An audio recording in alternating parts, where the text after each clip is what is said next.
It's you now for DeRocher in the dugout, then the leadoff man, and then today's opening game from Wrigley Field, the Cubs and the Philadelphia Phillies. This is DeRocher in the dugout, brought to you by the Vienna Sausage Manufacturing Company. And once again, opening of the 1969 baseball season, and all of the folks at Vienna, as well as Mr. Boudreau and all of us at WGN, want to wish Mr. DeRocher the best of luck in 1969. And also, of course, the best of health.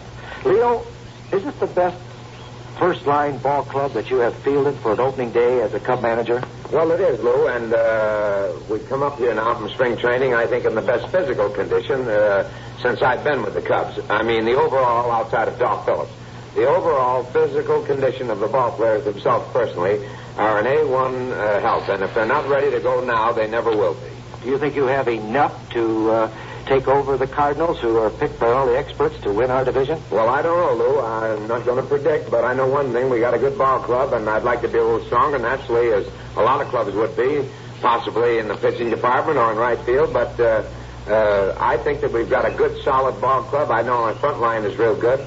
So it's just a question now of everybody putting it together, everybody staying healthy, and having the one thing in mind, desire, determination, the will to win the ball game, and that they can go out there and beat the other club. That's the most important thing. We had a tough break, as you mentioned, in Adolfo Phillips' injury, and yet it's given you an opportunity to look at a youngster who has the ability of playing Major League Baseball. I'm talking about Don Young. Well, of course, Don Young can do everything in the outfield. Defensively, he's as good as anybody. He can go get the ball, and he's got a good arm. He covers a lot of ground. He's intelligent out there. He knows. He plays the hitters well. It's just a question, Lou, of getting the bat on the ball consistently enough, making contact. He's got enough power. If he just can keep from striking out and getting down on himself, losing confidence in himself, this guy can be quite an addition to the ball club, because I think he's a good ball player, got enough talent to play in the major leagues by far.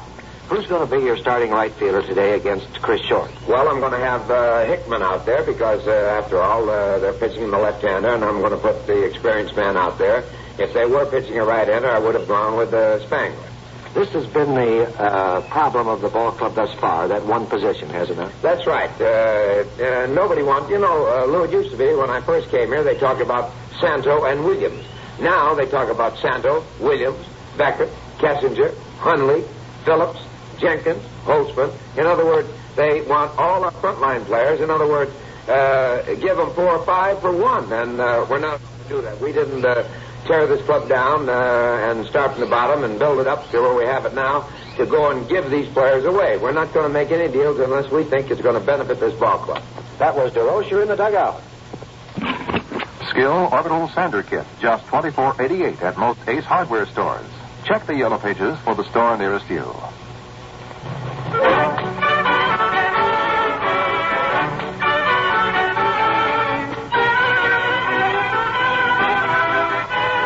Hi, everybody. Lou Boudreau with the leadoff man on opening day here at Wrigley Field in Chicago. It's the Chicago Cubs against the Philadelphia Phillies. The leadoff man is brought to you by OG, O'Connor and Goldberg, and Sino, the House of Formal Wear. And we'll be talking to our guest, Mr. John Holland, the general manager and vice president of the Chicago Cubs, in just one moment. Now, we know in any successful organization there's always behind-the-scenes members who certainly do a great job, but sometimes do not get as much publicity as they deserve. And this is the gentleman I'm talking to today that I'm referring to, Mr. John Holland. John Holland has brought his experience of baseball, number of great years, to the Chicago Cubs, and he's seen failure and he's seen success, and he's seen success now over a number of years.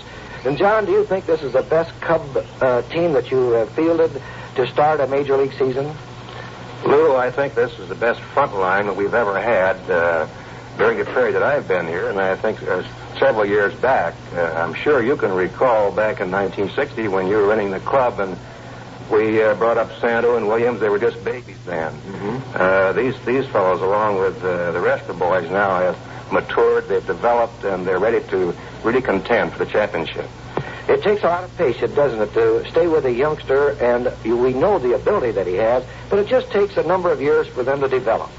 It certainly does, as you well know, with your experience. Take Phillips, for instance. We know he has all the ability in the world. If we could just get it out of him, I think he's ready now to come. We were all set down spring training. Of course, unfortunately, he got hurt. But he's on the mend now and should be in sometime, I think, this weekend. And with Phillips in there, it does settle the club down. And, John, with the injury, of course, I know that you and Mr. DeRocher and your scouts and other members of the organization have been working very hard to supplant someone in the outfield to help us until Phillips gets ready. And this is not an easy task, is it? No, it certainly is. In fact, making a deal with another ball club is the most difficult thing in the world. We have worked constantly, in fact, not just lately, but since the expansion draft last November. We knew we were being short in some positions, especially on the bench, and trying to fill those spots has been very tough. Now, of course, expansion clubs do have some ball players that we feel in time will be available. Right now, they're holding up everyone, asking too much for them. And we certainly don't intend to break up our front line. No, this is true because it takes a number of years to build a front line such as the Cubs have here in 1969. John, we've heard a lot of comment, we've read a lot of comment about the minor league systems are dispersed and baseball will have to find other ways and means of getting their ball players. Well, I disagree. In a way, I think majority of minor leagues have stopped, but now you're going to go to quality rather than quantity. And we have some fine youngsters in our organization that may put on a Chicago Cub uniform very shortly. That's true, Lou, and of course the times have changed some, though, due to the fact of the military. We have several boys in college. In fact, we have, I think, 32 in college right now that should be out playing. And we are working on a program now where we can have a college league starting in January where these boys will be able to play about 100 games by the time school is out. Mm-hmm. So they can come out and be ready to play in June. Now, of course, we feel right now we have a real fine bunch of youngsters. In fact, we have some, excuse me, that could be playing on a major league club right now. And naturally, that is what we are looking forward to try to make the kind of a deal that we're willing to give some of these young fellows for the right kind of a ball player to fill our spot here. There's always an opportunity for youngsters to participate in baseball to gain major league status, even in college, and as you've mentioned, in the minor leagues. I've had the opportunity of seeing Gamble, Dunnigan. We've got a couple of great arms also in camp. These are fellows that you always have to look forward to when they develop. That's true, and certainly this boy Gamble that you mentioned, don't be surprised if he isn't up here in the next 30 or 60 days, because he's going to be a great one.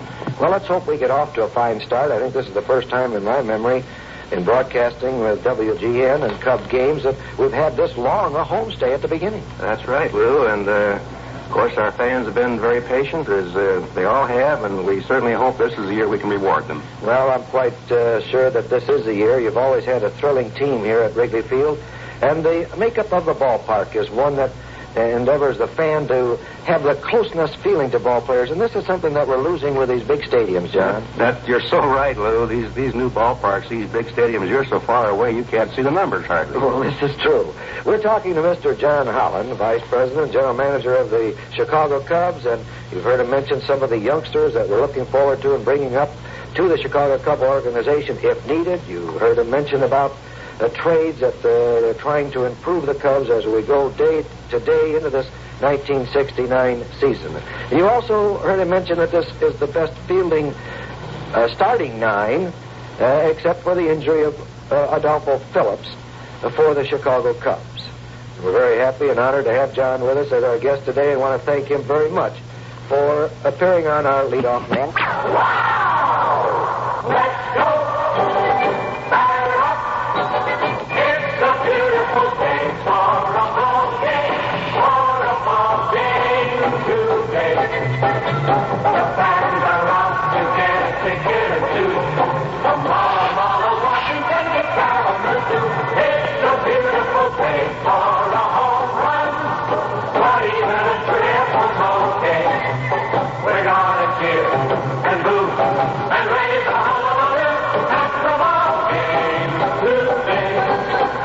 Chicago Cubs are on the air.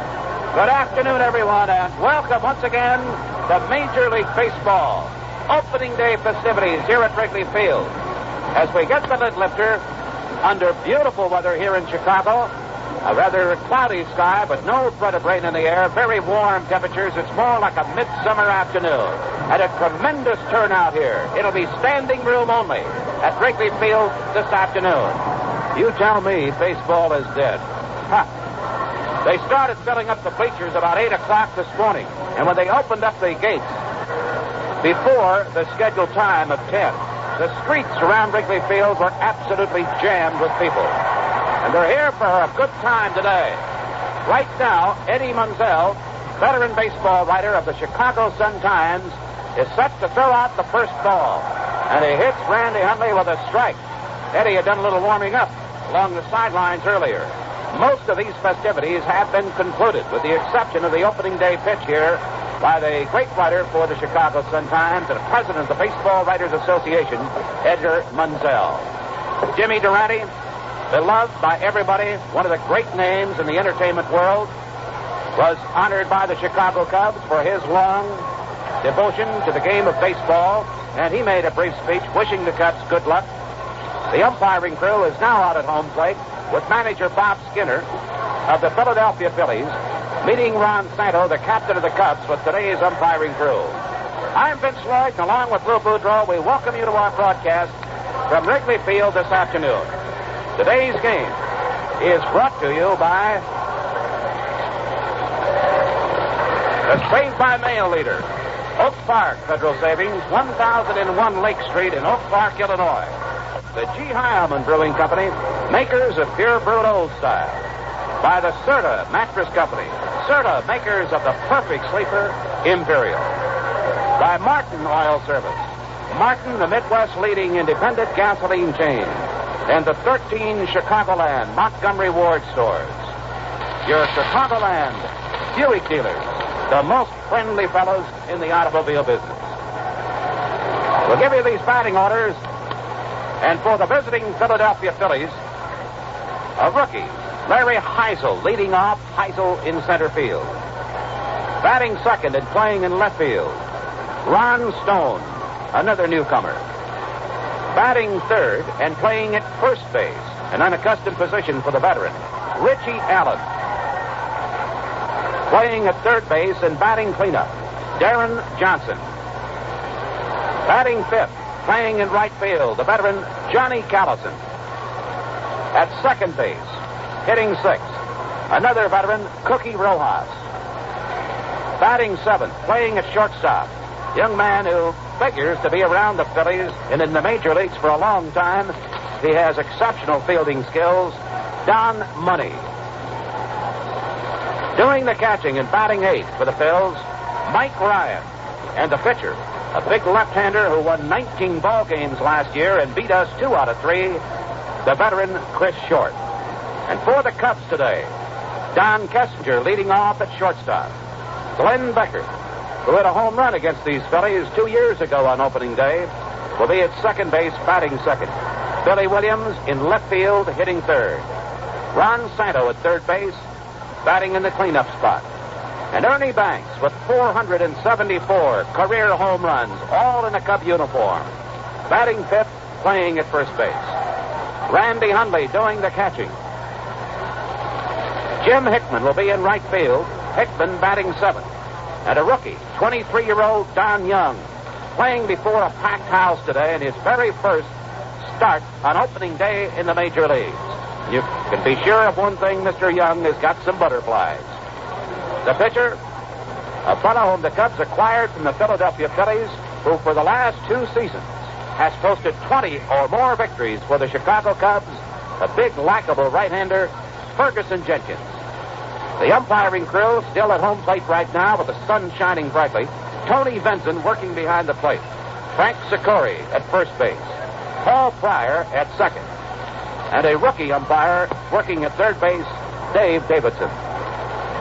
The excitement generated by an opening day, I think, has been increased, number one, by the good weather, number two, by the tremendous devotion that Cub fans have to their favorite ball club. And Lou, that is almost a World Series atmosphere here today. Well, only a World Series atmosphere could surpass this great crowd, Vince. and I would say that this will set some kind of a record for opening day in Chicago. A great opening day weather report, as you have mentioned, a great standing room crowd only, and no greater enthusiasm has been shown here since 8:30 this morning to right now, almost game time. Opening day. It's something that goes down in history in baseball. It's something that you just live for. And let me tell you, baseball's here to stay. Here come the Cubs out of the field, and Banks tops the ball up in the air just as he gets across that third base foul line. Murray did a little bit of a dance when he was introduced. As the Cubs lined up along the third base line here, there was a tremendous ovation given to almost every member of the Chicago Cubs team. Taking their spots in the coaches' boxes now for the Philadelphia Phillies, George Myatt down at third base, and a new man to the Phillies in the major leagues, a fellow who has played some in the majors and who has been a very successful minor league manager, Bill DeMars. He will be coaching at first base. And Ferguson Jenkins now getting into his warm-up tosses. The Cubs defensively with Williams in left field, Don Young in center, Jim Hickman in right, Banks at first, Beckert at second, Kessinger at short, Santa at third. One of the really great infields in the major leagues. Right here with the Cubs. Behind the plate is Randy Hundley. And Ferguson Jenkins, who last year pitched 308 innings and beat the Phillies 2 out of 3 decisions, as he hosted for the second straight year a 20 or more victory campaign, the first time that a Cub pitcher has done that since Lon Warneke achieved it back in 34 and 35. Has finished his warm-up tosses, and we're about to get underway. Some folks are still coming into this ballpark, and they are particularly the holders of box seat and reserved seat tickets who found it difficult to get close to this park with their automobiles because of the tremendous early turnout here. Absolutely beautiful weather. Some other action, of course, in the major leagues, and we'll keep you posted on that as this one goes along. Now, stepping in to get the 1969 season underway is a young fella playing in center field from Portsmouth, Ohio, Larry Heisel, H-I-S-L-E. Well-built, he's 6'2", weighs about 193. Very likable young man. He is also doing some coaching in basketball at Ohio University during the off-season of their basketball team. Last year with San Diego, Heisel hit .303 at 6 homers and 26 runs batted in. Straightaway stance. Here's the windup in the first pitch. A swing and a miss. Hard slider right around the knees, and the ball game is underway. Strike one on Larry Heisel. He'll be followed by Ron Stone, a left-handed hitter. And Jenkins looking down to get his side. He had a good spring training. Here's his windup in the next pitch, and Heisel smashes one. Saito knocks it down. It goes behind him. And it's going to be a base hit, an infield single. Larry Heisel getting good one on that ball. Saito could knock it down, and that was all. It rolled behind him some 15 feet. And it's a base hit for Larry Heisel.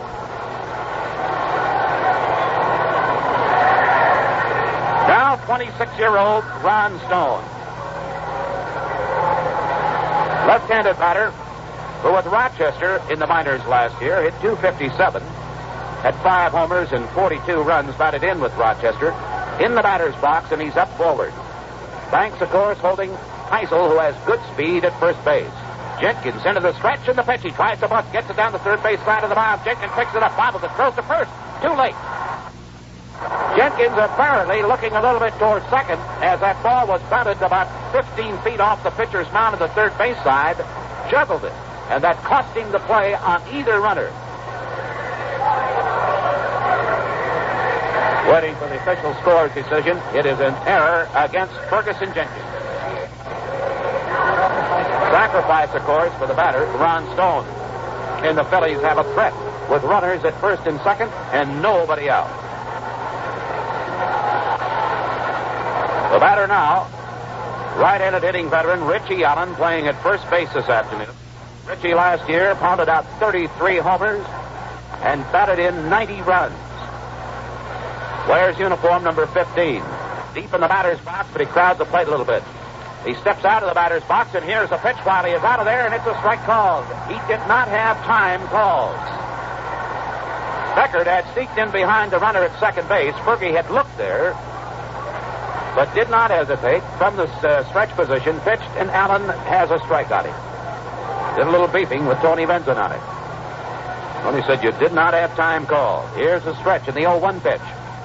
In tight, right at the letters. Ball 1 and strike 1. Couple of oddities here right away, Lou, with that one, and also Fergie juggling that sacrifice bunt. He's normally an excellent fielder. I didn't think he realized the speed of Stone going down to first base because he was very nonchalant in fielding the ball. Next pitch to Richie. He swings and misses as Jenkins got him one that moved away from this right-handed hitter just about letter high. And Jenkins out in front of him now with a ball 1, strike 2 count. Runners at first and second and nobody out in the top of the first inning on our opening day. Jenkins with a stretch. Here's the pitch. A swing and a miss, strike 3. He got him with a beauty right around the knees. Richie Allen has struck out. And now the hitter, big right-hander Darren Johnson, who is nursing a sore side. He pulled a muscle swinging on a pitch in batting practice out here yesterday. Said he always used to wonder about guys who said they had pulled muscles missing on a practice swing. And he said it happened to him finally yesterday, but he's playing today. Darren, 29 years old. With Atlanta last year, hit .208. At 8 homers, here's the pitch. A little late with the bat, and he fouls it back upstairs out of play behind the plate. Strike 1. The expansion Montreal Exposition team out in front of the New York Yankees at the end of 1 inning of play. Montreal 2, Yankees 0.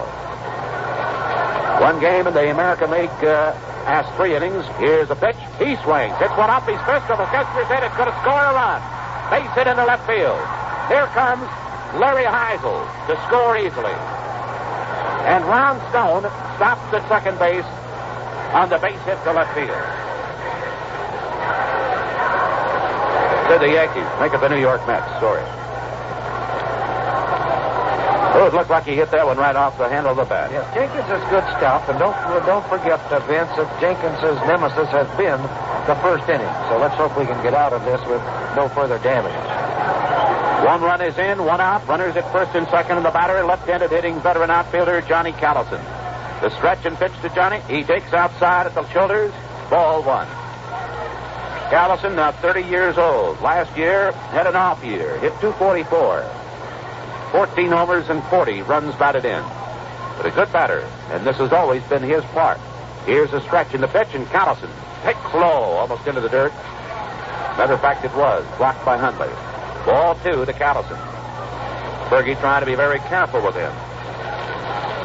In the American League, Denny McLean, winner of 31 for the Tigers last year, the world champions, battling Louis Tiant of the Cleveland Indians, and at the end of 3, it's all tied. Detroit 2 and Cleveland 2. 2-0 pitch, and Callison swings and fouls it back onto the screen. Ball 2, strike 1. Broadcast authorized and the broadcasting rights granted by the Chicago National League Ball Club solely for the entertainment of our audience.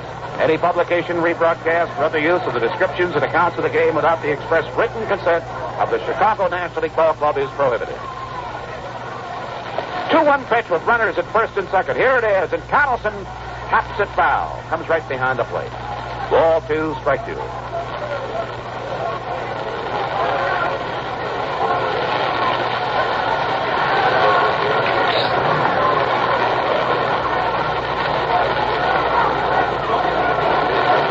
Ball 2, strike 2. The count. A run is scored in the top of the first inning, and the Phillies are leading us 1-0. Overflow crowd at Wrigley Field. They're everywhere. Jenkins has a sign. Fergie's pitch, and Callison takes outside. That was close. Ball 3, strike 2. Runners at first and second, 1 away. The inning opened with Heisel's sharp hit off Santos' glove. He is now in the dugout after scoring the first run for the Phillies in this season. Stone reached on Fergie's error on the sacrifice bunt. Time is called, and Hundley's going out to talk to Fergie.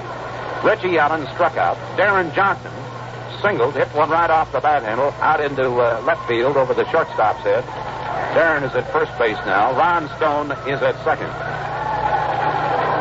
What do you think they're discussing out there, Lou? Well, I think that he had a pickoff play on with Kessinger at second base, and Jenkins missed it. I feel, Vince, definitely that there's a little opening day jitters out there with the Cubs right at the present time. But after we get the first inning or second inning underway, they'll settle down. The Cubs have the best record for opening day play of any team in the National League. The look at second. Kessler getting back behind the runner to keep him close to second base. Fergie steps off the pitching rubber. Phillies had a good spring training. They won 14, lost 11. They also had one tie. Zonner, Mayor Daly taking a box seat at third baseline. Ground ball to Banks. Has it at first, comes up the line. Makes the unassisted put out. The runners advance to second and third. There are two away. Johnny Callison retired.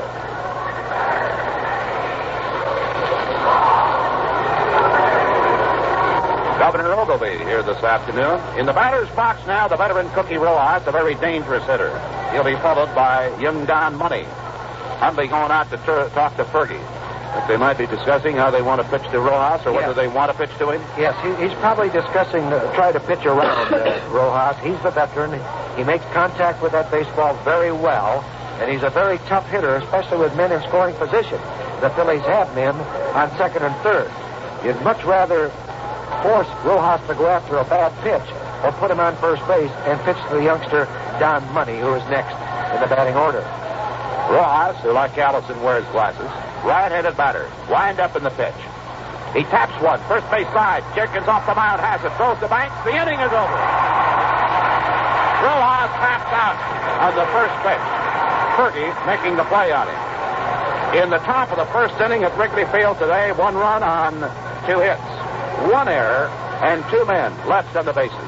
And now we move into the bottom half of the first inning. Kessinger, Beckert, and Williams will be facing left-hander Chris Short. Philadelphia 1 and the Cubs nothing. Out into the windup in the next pitch. A ball low and outside. 1-1 the count. Montreal leading the New York Mets 2-0. They're now in the bottom of the second inning at Shea Stadium in New York. The only other action in the National League. Wind up and pitch, and Short's fastball is in for a strike. 1-2 to Kessinger, batting right-handed. They have Ron Stone in left, Larry Heisel in center, Johnny Callison in right. Callison playing very shallow.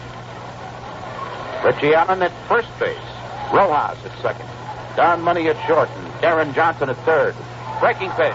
Hits a high fly ball left field. Ron Stone coming over near the line. Pounds the glove. He's under it. He makes the catch. And Kessinger is retired. That brings up Glenn Beckert, who 2 years ago against these Philadelphia Phillies in the season opener walloped a home run. That was off Pedro Ramos. Glenn says, I felt pretty good about it until I found out the next day they sent Ramos to the minors. Last year he hit .294. Swing and a miss on the first pitch, strike one. Fell across the plate going after that ball. Glenn had 4 homers last year, 37 runs batted in. Short, good earned run average last year of 2.93. Fastball. This is low and away. Ball 1 and strike 1. He beat us 3 out of 4 decisions last season. In his lifetime, he holds the edge on it. 16 wins, 13 losses. Short's ready. Here's the pitch. Ground ball, right side. No outside. Can't get to it. It's a base hit. Well, you don't have to worry about any no-hitters here today by either ball club. Tying run is on. The batter, Billy Williams. Wound up the last season hitting .288. 30 homers. 98 runs batted in. He and Saito tied for the run batted in club leadership. A left-handed batter. Richie Allen at first base holding Beckert close. Let's see how Short pitches to Billy. Big lefty into that stretch, looks at first, fires, sidearm curve. Billy takes for a strike over the outside corner. He didn't like the call. He thought it was outside. End of 4. Detroit still tied with the Cleveland Indians 2-2.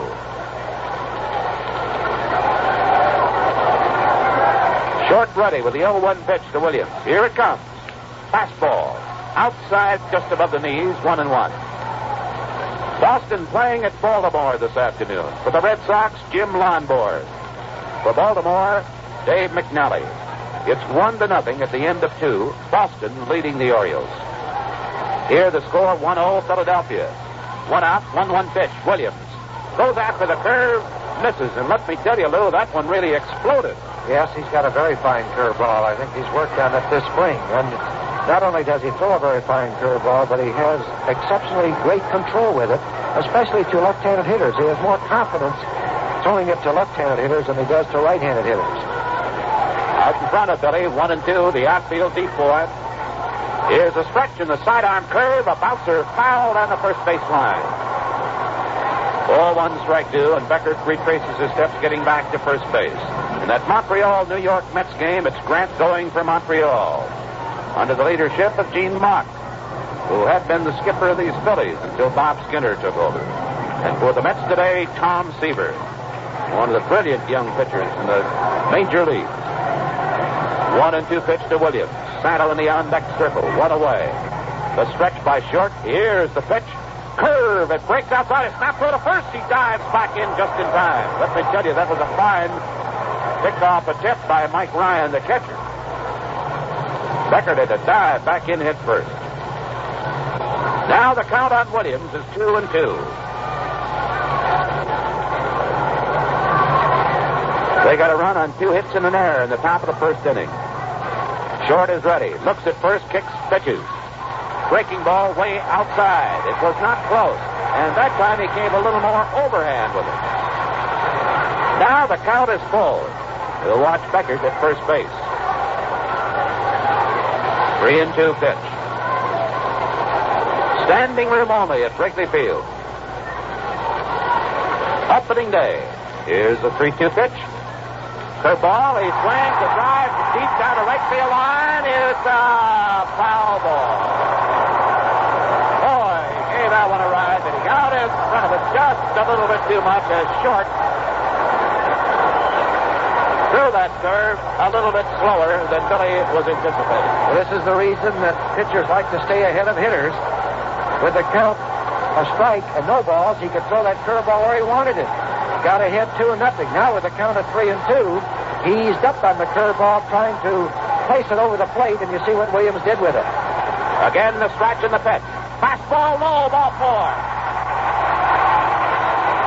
He didn't want to try that breaking pitch again, but his fastball was down below the knees. And we have the tying run at second, the lead run at first, and Ron Saito, who admittedly has had the finest spring in his major league career, and says he's really ready for 1969, steps into the batter's box. Here's a fellow with great determination to make up for what he calls a bad year last season, when he wound up hitting only .246, but he still belted 26 homers and drove in 98 runs. Right-handed batter against a left-handed pitcher, and a fastball is low, ball 1. The Cubs coming back with a threat. In the bottom of the first, there's 1 away. Beckert taking his lead at second base. Williams leading at first. The look at second by Short of the pitch. Curveball. It's in for a strike. Busted it over the inside corner right at the belt. Ball 1 and strike 1. Mr. Cub, number 14, Ernie Banks in the on-deck circle. Tying run at second base.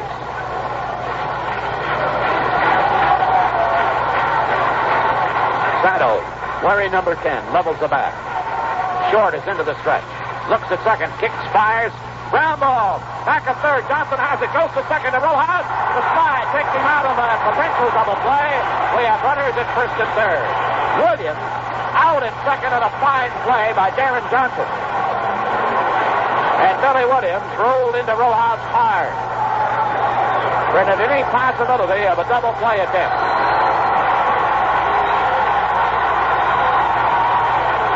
Crowd roars as Banks steps into the batter's box. He needs no introduction in this ballpark.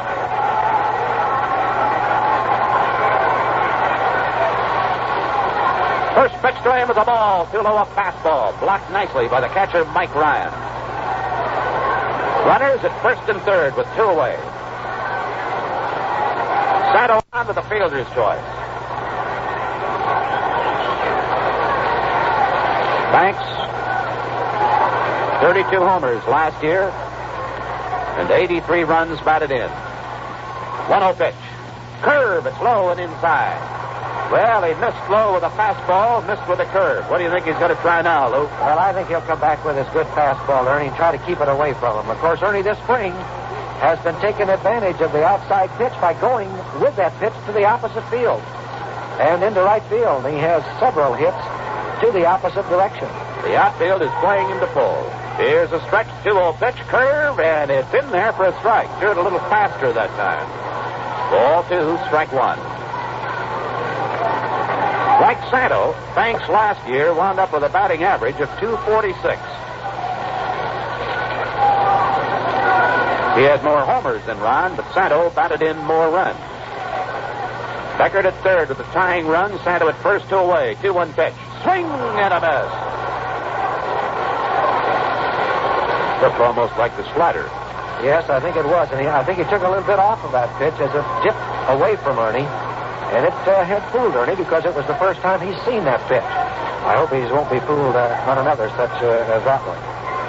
So now the count, 2-2, and Short is ready. Here it comes. Fastball. He drills it high, deep left field. Leave it! Leave it!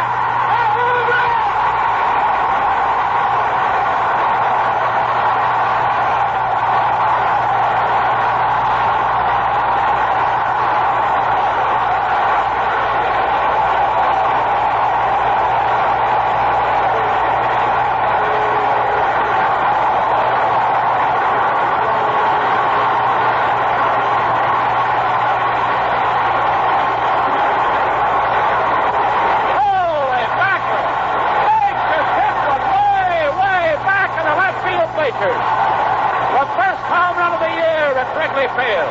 And Mr. Cobb propelled it out of here. And the Cubs have taken a 3-1 lead.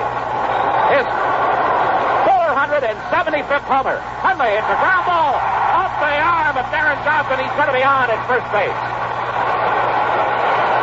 Banks is now tied in career homers with the immortal Stan Musial, each with 475.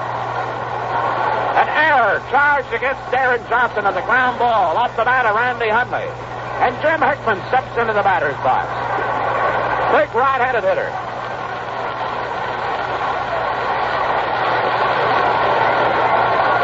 Pitch.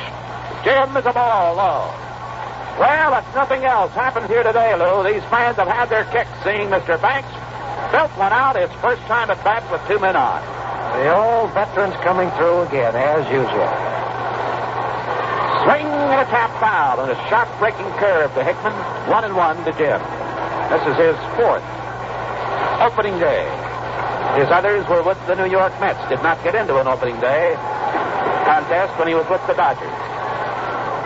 Last year, Hickman with the Cubs hit .223. 5 homers, 23 runs batted in. Big fellow, 6'4". 31 years old. Swing and a tap foul as he got out in front of that pitch, came in hitting right at the bat handle. That was some wallop by Ernie. Vince, let me also make a comment here that certainly deserves, at this particular time, you have to give Billy Williams a lot of credit for taking out Rojas on that double play. This is team effort. Had he not done this and taken it for granted double play, we wouldn't have had Banks' home run. Hickman hits a drive. Right field. Getting under it is Johnny Collison. He makes the catch in front of the bleachers in right field. And the first inning is history. Big roar for Banks as he's taking position at first base. The fans are giving Banks a standing ovation. And he drops his cup cap to them in acknowledgement of it. In the first inning, the Cubs 3 runs. 2 hits. 1 error. 1 man left on base at the end of 1. It's the Cubs 3 and the Phillies 1.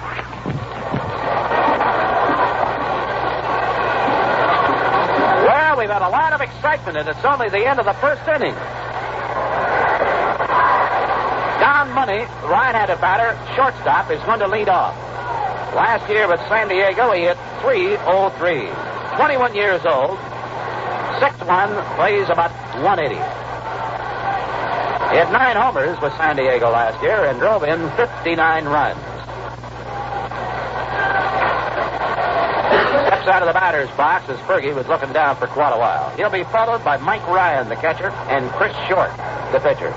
Cubs have a 3-1 lead on Mr. Banks' 475th career homer. Sidearm pitch. He goes after it, pops it up first base line. Banks coming up the line. Drops it into foul territory. Drops the ball in foul territory. Just about 10 feet away from home plate. Looked like they were a little unsure whether he was going to take it or whether Hundley was going to handle it, Lou. Well, actually, it was in Hundley's territory, but Hundley got out of the way to let Ernie call for the play. It was in front of him, and Ernie looked like he was hesitating whether to catch the ball above his waist or below his waist, and by the time he turned his glove, the ball had hit it and caromed off for an error. So Don Money gets another chance. Strike one count. Wind up by Jenkins. To the sidearm pitch, slammer to the shortstop. Kester straightens up and throws. He's out at first base. Kester taking that hard hit one-hopper just to his right. Brings up the catcher, Mike Ryan.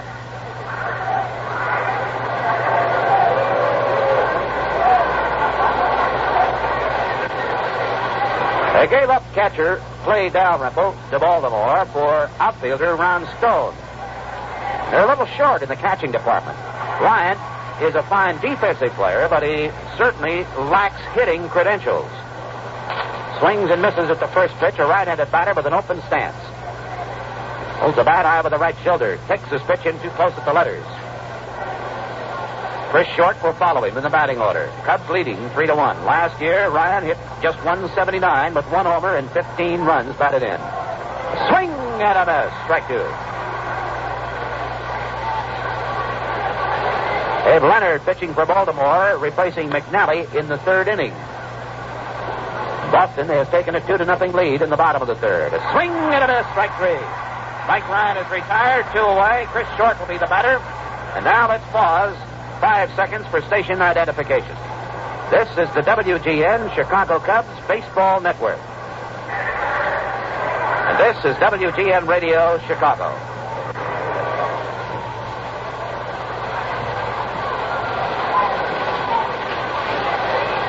Two gone, bases are empty, top of the second inning. A wind-up by Jenkins and Short, who bats right-handed. Swings and misses, and he looked like he was going to chop a little wood with that one and wasn't sure whether to stay in the batter's box or bail out.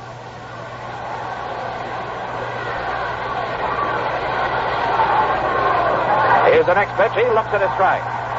Again, he backed away from the plate. He bats right-handed. Strike two on him.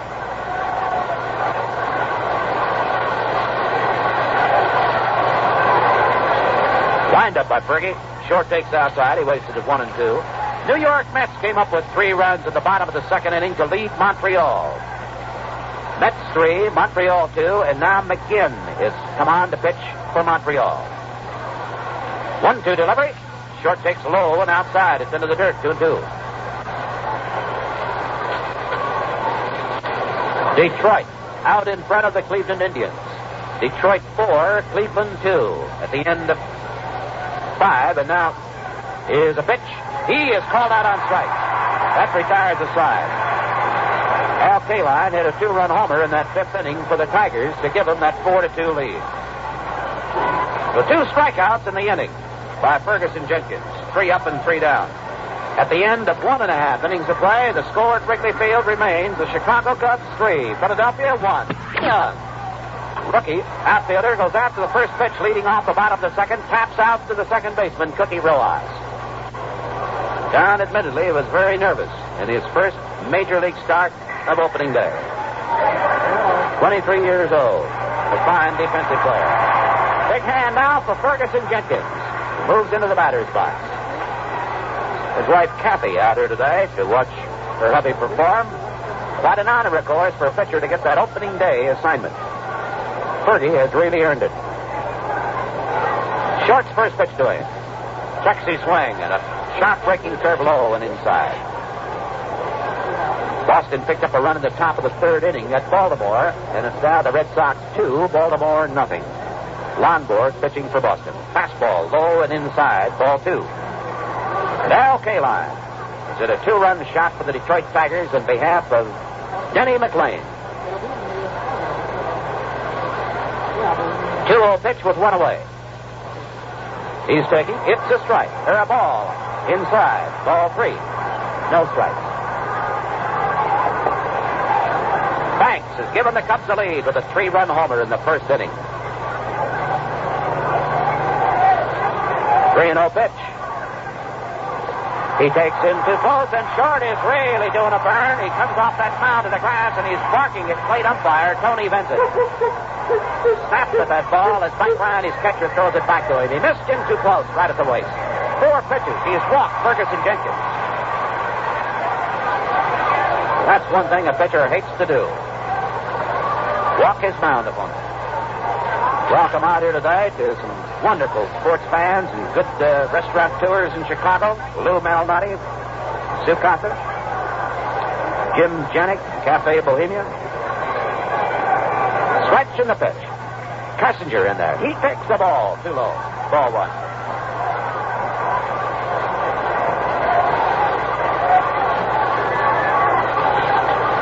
Kessinger opened up the first inning flying out to left field. Short's next pitch. Outside. And he definitely now is having control problems. He's lost his radar, and they're going to have a conference on the mound. Ryan wants to talk to him. Shortstop. Don Money coming over. Ball 2, the count on Kessinger. First 4 pitches in this inning were all balls, and Ferguson Jenkins, as a result, is on first base. A packed house today. Standing room only. They started coming in early this morning. Now we're set with the 2-0 pitch. Kessinger fouls it back out of play, under the net, and it skips into the upper deck.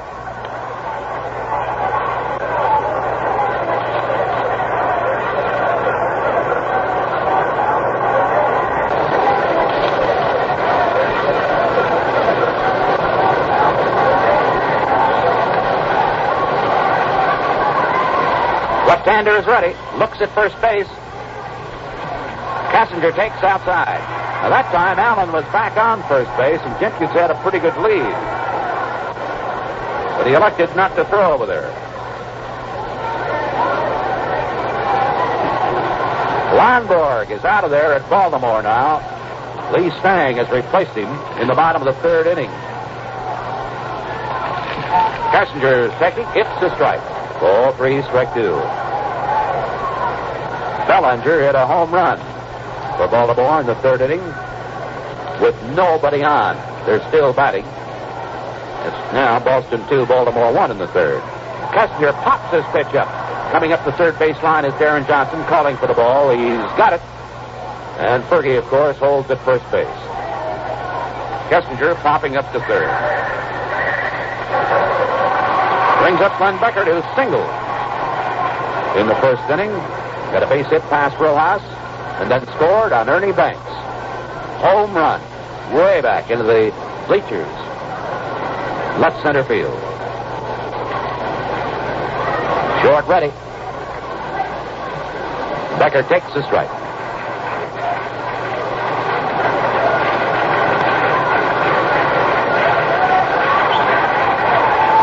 Williams in the on-deck circle.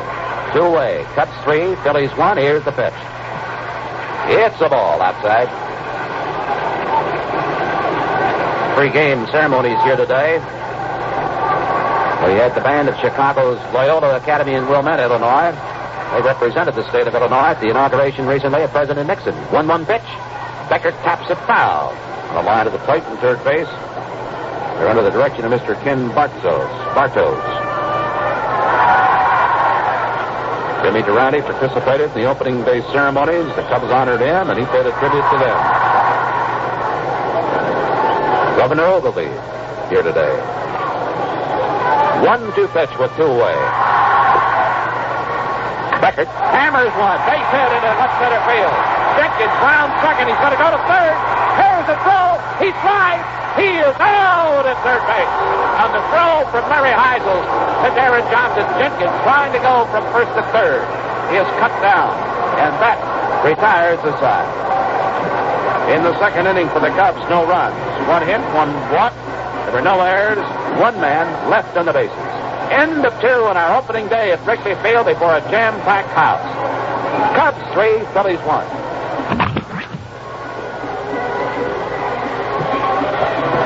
Fergie thrown out at third base.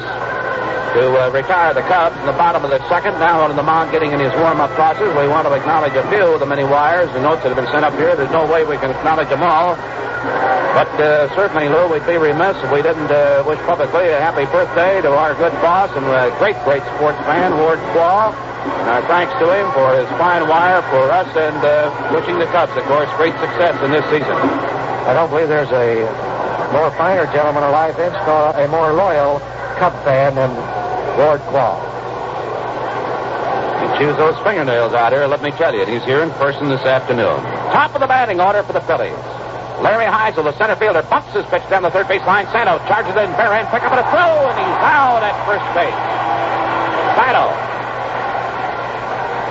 winner of the Golden Glove Award, once again last year, demonstrated why on that play. As Heisel, who can really fly down the line, bunted the ball between the mound and third. Santo charged in, bare hand pickup, just about alongside the mound, and pecked him out over the banks at first, one away. Ron Stone, left-handed batter, left fielder, reached on Fergie's error, and of course it was a sacrifice for Stone as he was trying to advance Heisel, who had singled.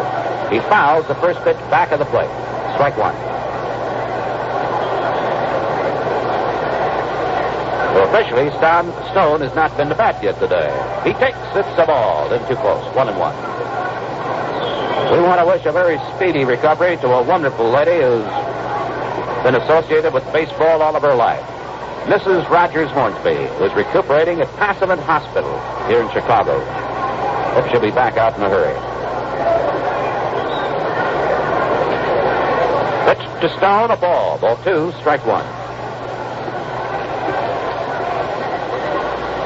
Mrs. Hornsby's daughter is here today. Let up, he takes first strike, 2-2.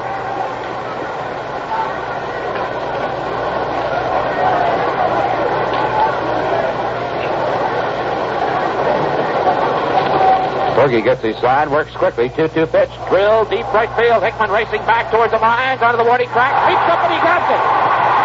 Great catch by Hickman. He made that catch, his right hand, and hit the wall out there.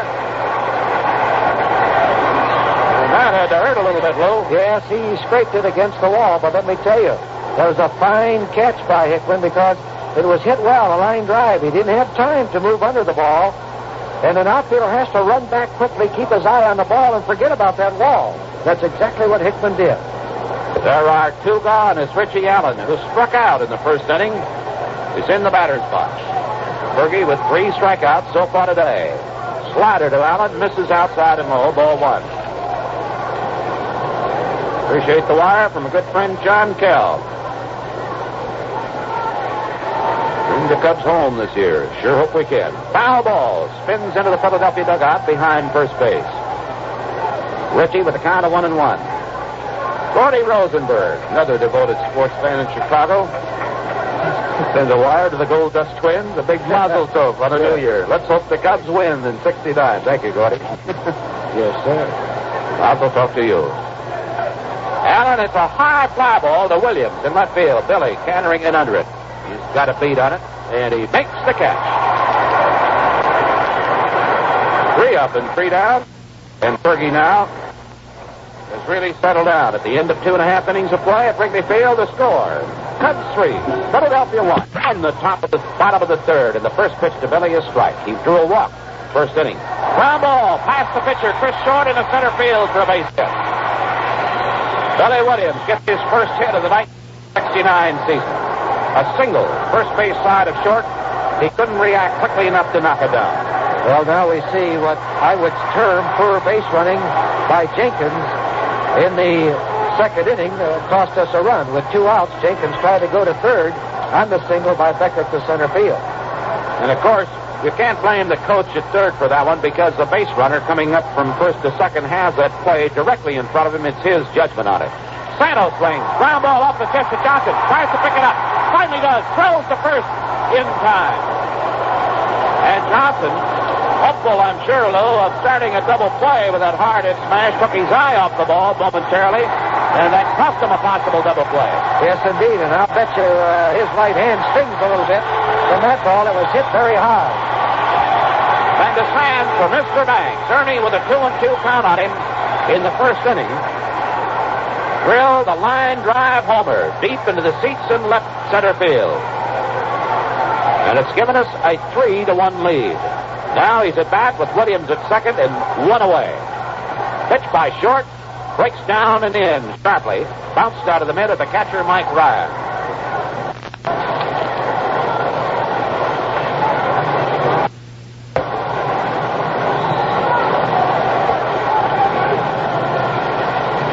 Bill Wilson, a rookie right-hander throwing in the Philadelphia bullpen. A swing and a miss. 1-1. Good curve.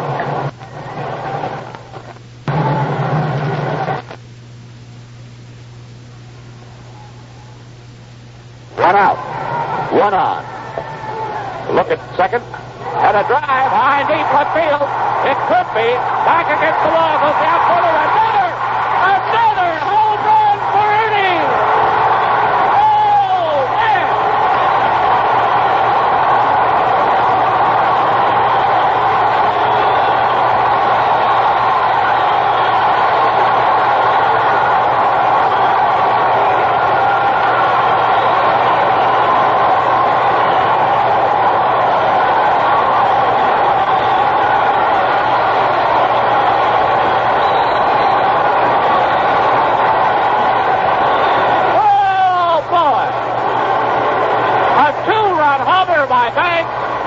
And the Cubs lead 5-1. And Banks now is all alone in 10th spot in the all-time list of career home runs. He has just moved ahead of Stan Musial. That is Ernie's 476. Hundley in and a fastball. He takes for a strike. And the crowd still buzzing. They have seen one of the all-time favorites, Mr. Banks, hit successive home runs on opening day. Here's a pitch that hits Hundley in the back. He's going to be on, hit by a pitch ball.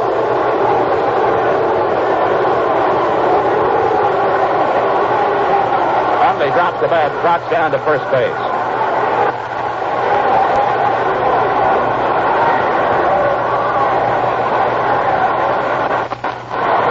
The batter now, Jim Hickman, with one away. A lot of the gals out here today. And of course, Ernie's one of their favorites, too. Speaking of the gals, lady fans have a special treat in store every Thursday when the Cubs are playing in Wrigley Field. Hickman's drive, deep right field. Allison back, he's getting under it. He makes the catch in right field in front of the vines. Hundley gets back to first, and there are two away. That'll bring up 23-year-old rookie Don Young. You're all invited, gals, right out here to Wrigley Field for an afternoon of baseball free of charge. That's right. All ladies 14 and older are admitted free to comfortable grandstand seats every Thursday home game at Wrigley Field. Come on out.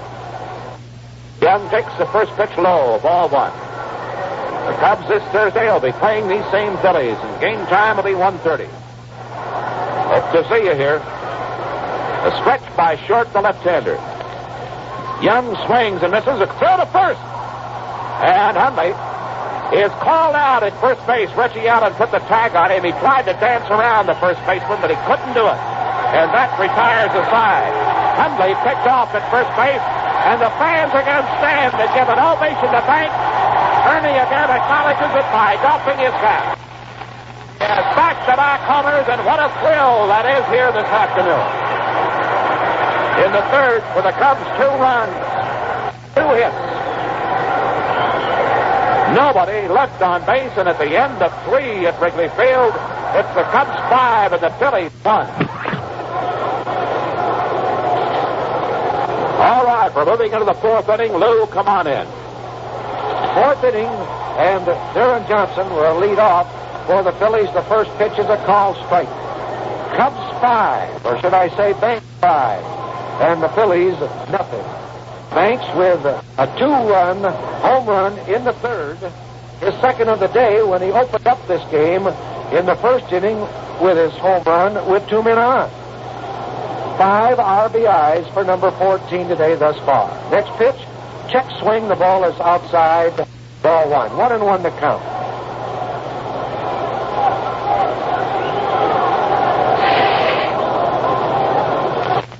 Jenkins into the windup. The next pitch now to Darren Johnson. Curveball inside, ball 2. Johnson, a right-handed hitter, flied out to Williams in left field. Johnson, should say correction, singled in the first inning. Here's the ball 2, strike 1 pitch. Strike called over the outside corner. 2-2.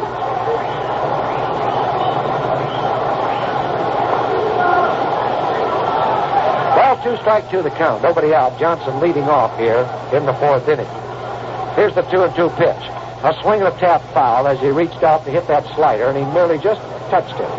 The count remains 2-2.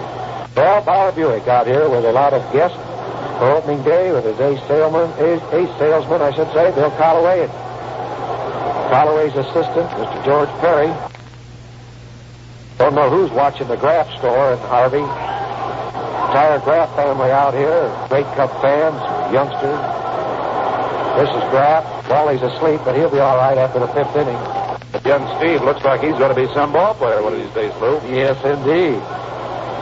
3-2 to count on Johnson. Here's the pitch.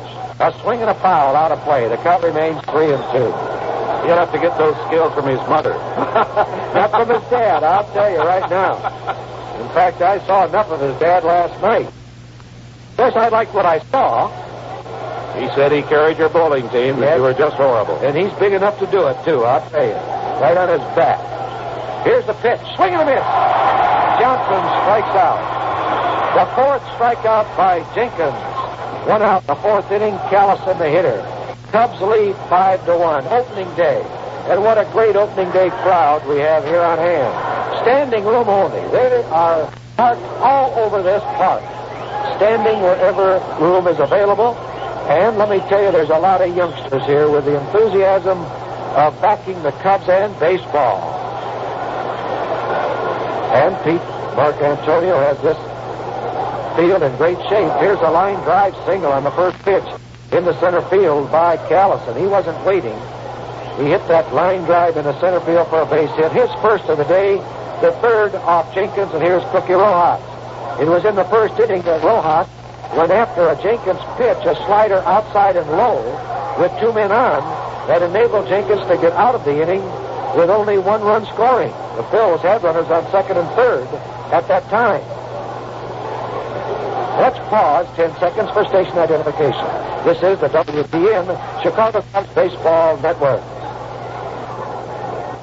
This is WGN Radio Chicago. Rojas swings, it's a ground ball, past Sano, past Kessinger, into left field for a base hit. That one had eyes. It wasn't hit sharply, but it just eluded the on-diving Santo, and then Kessinger, moving over from his shortstop position, could not touch it. Williams had to run in quickly in the outfield to pick it up. So back-to-back singles here in the 4th inning. Now has put the Philadelphia runners on 1st and 2nd, and the youngster Don Money at bat. Grounded out to Kessinger in the 2nd inning. The stretch by Jenkins, the pitch, low outside, ball 1. We see Tony Taylor moving down to the right field bullpen to loosen up.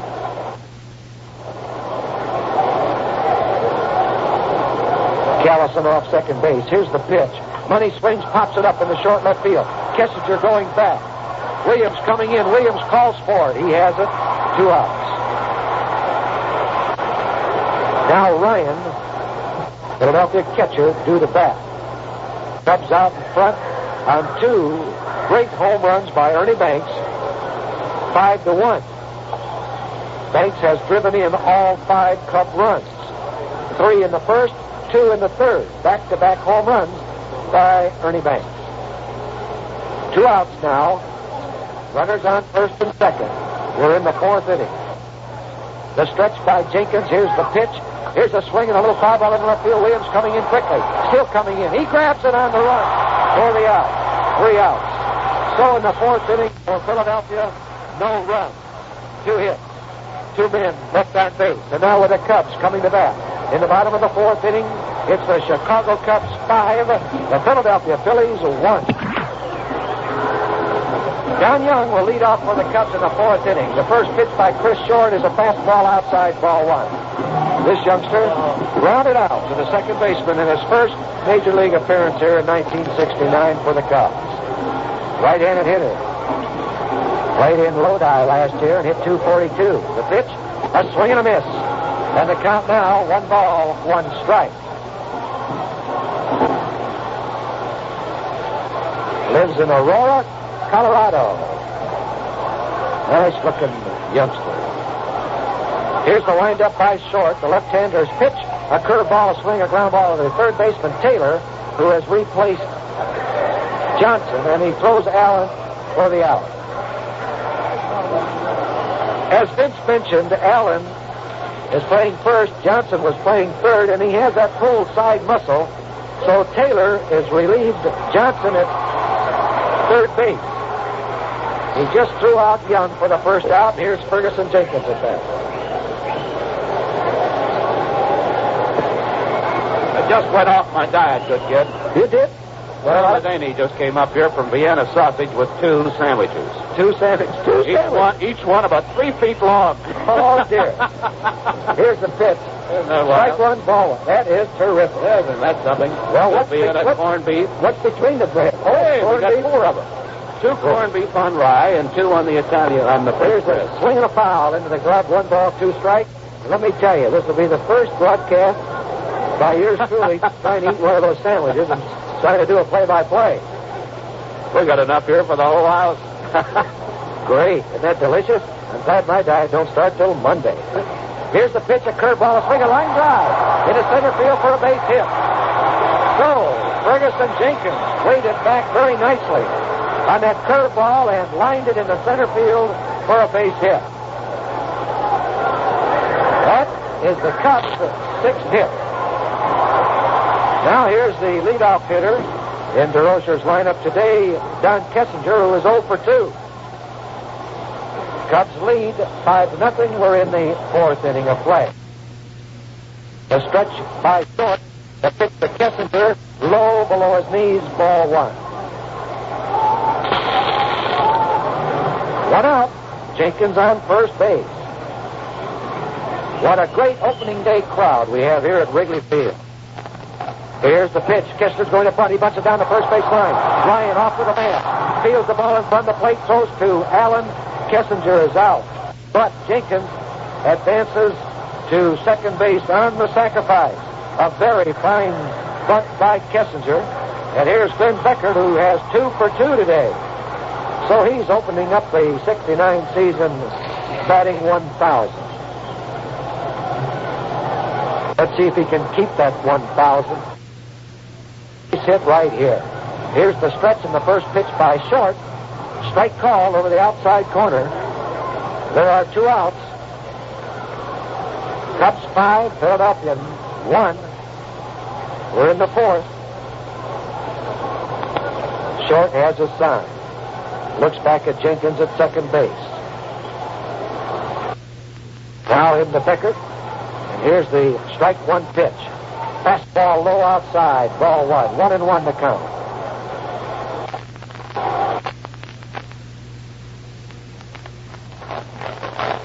The Phillies play Beckert straight away. He'll get to all fields. His single in the first inning was to right, and his single in the second inning was in the center field. Now time is called as Beckert steps back out of the batter's box. We're set. Here's the ball 1 pitch on its way. Change of pace. A swing, a ground ball at Taylor at third. He has it. Straightens up, throws to Allen, and Beckert is out. So in the 4th inning for the Cubs, no runs, 1 hit. 1 man left on base.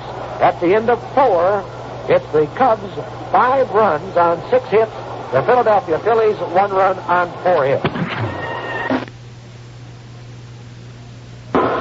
Well, to welcome out here today among the other good Cub fans, Dick Eamon. Join the ball game, pulling for the Cubs to get off to a good start. If we can win it, it'll be their 40th opening day victory. Vince, we're going to get a pinch hitter here. Well, that might be Terry Harmon. That's who youngster it is. that they just brought up today. They sent down Bobby Wine. And Terry Harmon, who was on one of the minor league rosters, I understand, joined them here just this morning. He's a right-handed hitter, and he's going to bat for Chris Short. So Short is out of this ball game. Right-handed hitter ready to face Jenkins. Cubs lead 5-1. We're in the 5th inning of play. Here's the windup and first pitch. He swings and lines that ball in the center field for a base hit. He didn't wait long. He went after the first pitch. And Jenkins, of course, with a 5-1 lead, will try to get out in front of the hitters and throw strikes. And consequently, Skinner, the skipper of the Phillies, has instructed his players to start swinging. You're 4 runs behind.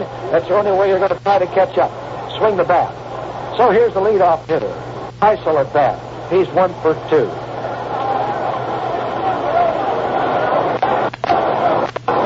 The stretch by Jenkins, the pitch. A swing and a miss by Heisel. Strike 1. Jenkins had a little extra on that ball. He wasn't going to play around and just throw a strike over the plate. He had a little extra. That was his best fastball. Strike 1. The 0-1 pitch. Heisel swings and fouls that ball right over the Philadelphia bat boy's head. And it almost hit Stone waiting in the on-deck circle. I would say he was a little late on that swing also.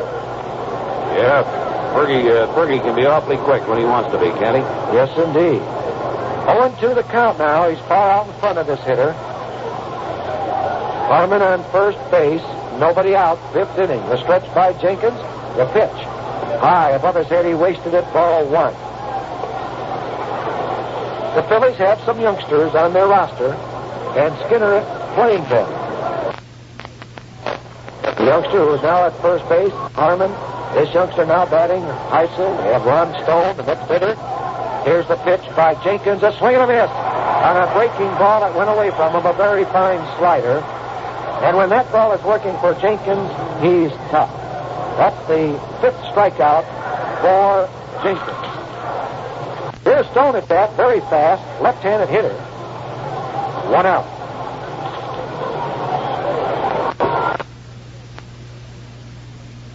Ernie Banks and the Cubs, of course, out in front 5-0. We mentioned that because Banks has hit 2 home runs. He has accounted for all of the Cubs' runs. Here's a swing and a pop foul near the Cub dugout. Sano near the dugout, still going over towards the stands. He cannot make a play on it. It drops about 6 rows back into the stands. Not too far away from where that great group of 3-sheeters are sitting, professional entertainers here in Chicago, working clubs all around the country. After Banks hit his 2 home runs, they're really in the entertainment. Yeah, because they honored Ernie at a luncheon just before he went out to spring training camp. Very fine. Good roast. Speaking of roast, I'll have a bite of that. Yeah, go right ahead. Enjoy yourself. Here's the pitch to Stone. It's a ball outside. Put the cigar down first now. I don't want you to swallow that cigar. Well, Grace Shea and Fran Ryan and Elsie Peters are here today. Great Cub fans. Jenkins is ready. The count is 1 ball, 1 strike on Stone. Curveball outside. And now the count is ball 2 and strike 1. Banks is playing behind the base runner, Harmon, at first base. Jenkins gets his sign. The stretch, the pitch. A swing and a foul ball down the left field line. It's out of play. Jenkins throwing more fastballs at the present time. And it is very quick. Now the count is 2-2.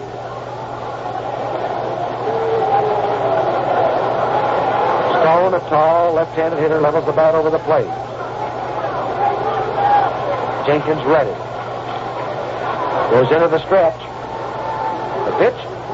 Strike 3 call over the outside corner. Stone took it. He thought it was outside, but Tony Benson gave it to Jenkins. That's the 2nd strikeout of this inning, and the 6th for Fergie.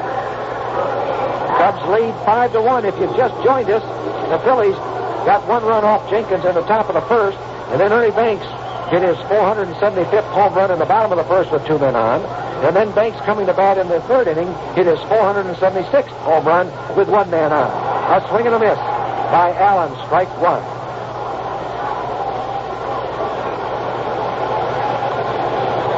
Reggie Allen has struck out, and he's flied out to Williams. This is his third appearance against Jenkins. He swings and misses at the next fastball. That's high and inside.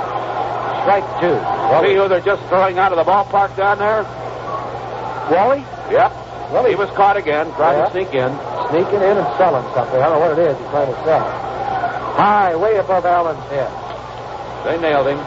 Well, he's in a clown uniform. Of course, that's his own. It's what he wears all the time. I guess the ushers didn't really... One of the cops recognized him from previous experience. Well, he's got a record, you know. Here's the pitch. High inside. Ball two. 2-2 the count.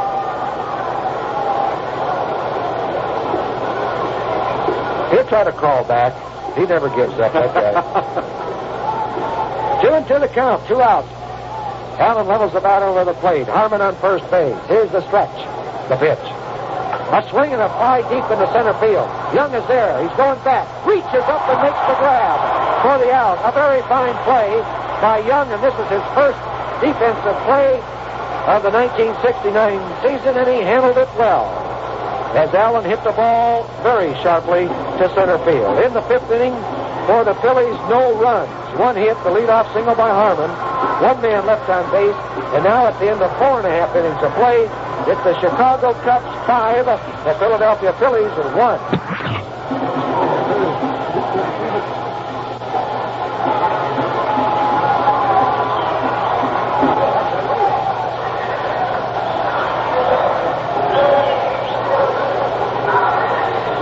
Will be the new Philadelphia pitcher. Young right-hander on the mound, and he's going to face Billy Williams. The first pitch, fastball, overhand fastball outside, ball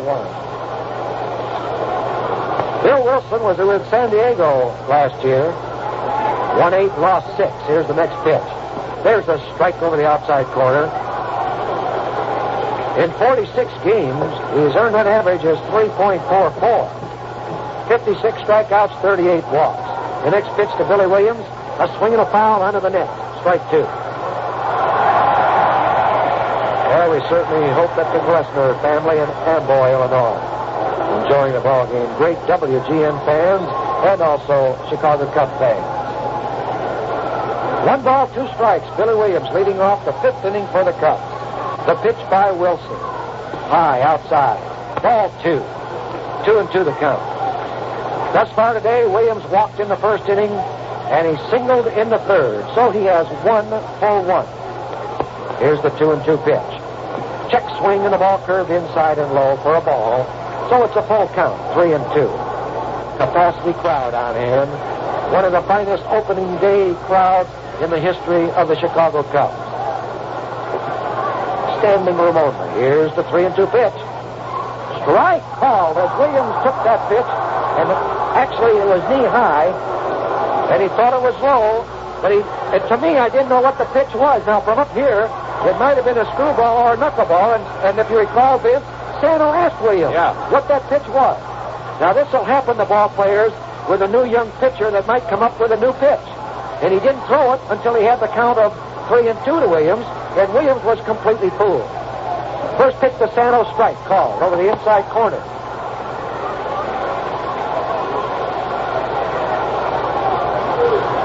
Bill Wilson, a right-hander, will wind up in the pitch. There's a fastball high and inside. Ball 1, strike 1 to Ron. Cubs lead 5-1. On Banks' 2 home runs. 1 with 2 on, 1 with 1 on. Here's the pitch. There's an outside fastball. So now the count is ball 2, strike 1. 1 out. We're in the 5th inning of the opener. I was mentioning earlier about Pete Marcantoni and his ground crew having Wrigley Field in such great condition. Here's a swing, a ground ball to shortstop. Money has it. Straightens up, throws to first. It's in the dirt. It's past Allen. Sano makes it third to fourth, second. And the catcher throws the ball to Allen. Sano is out before he could return. Sano made his step towards second. This is what makes the play for the defensive team. And credit Ryan with great team play as he went behind first base, fielded the ball, threw to Allen, and Sano's out. It's an error on the shortstop Monday, and here is a great hand for Ernie Banks.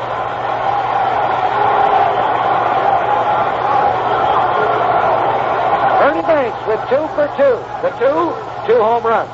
First pitch, a swing and a tap foul back to the plate. Strike one.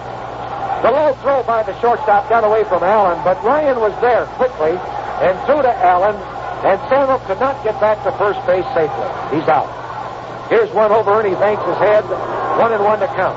Oh, I was kind of surprised there. I thought that Don Money kind of sidearmed that, gave it a little bit of a flip, and he usually has a pretty strong arm. This will happen to shortstops now and then, Vince. Here's the pitch. A line drive, base hit into left field. What a day Ernie Banks is having. What a great opening day. 2 home runs, and now a line drive base hit into left field. The first hit off Wilson, the 7th for the Cubs.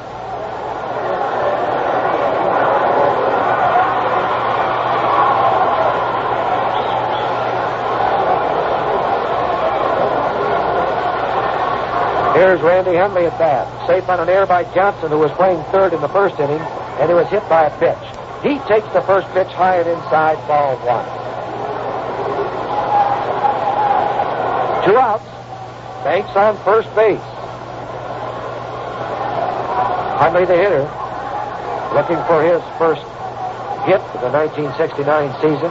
Here's a swing, a ground ball into the deep shortstop position. Money backhands it, throws it to Rojas to force Ernie Banks on a very fine defensive play by Don Money at shortstop. It closes out the 5th inning for the Cubs with no runs, 1 hit, 1 man left on base, 1 error in the inning.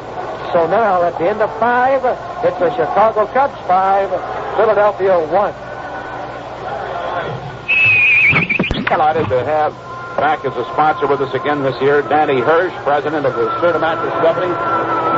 Bob Mahoney, one of his fine, outstanding representatives in downstate Illinois, headquartering at Peoria when he's not out here at Wrigley Field. Looks like he's in the best of health. Former outfielder for the Cubs, Bob Will, just dropped by to say hello. Nice, successful banker now. Looks like money in the bank, too, doesn't he? Yes, he looks Doesn't have to worry about hitting that curveball anymore. That's a big worry, too, I'll tell you. I found that out early in my career. And they're holding up a big banner behind home plate here, the box seats. A big delegation from Kankakee, Illinois. The Merry Crest Cubs Club Incorporated. They've got the little Cub symbol, the head of the Cub bear over there in the left-hand corner, and WGN, and salute to our sister station, Channel 9, over in the right-hand corner. Thank you, fellas, from Kankakee, the Merry Crest Cubs Club. Big Six Sokovic taking up a couple of seats down here behind home plate. He'd have had 3 if he'd have brought his tape recorder along.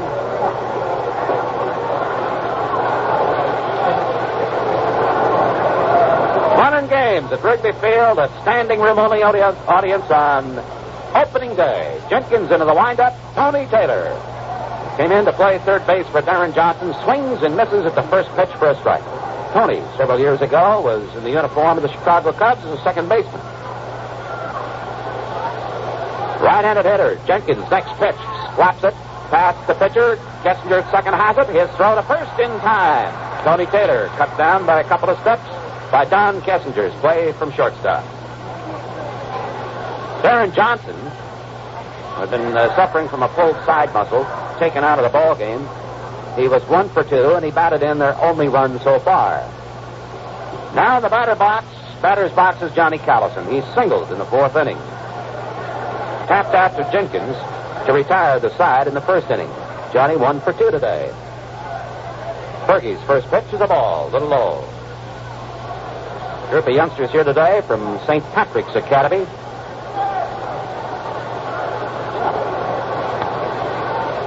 One and 0 delivery to Callison. Led up, and he pops it up into right center field. Don Young is under it. He's waiting. He's got it. 2 gone.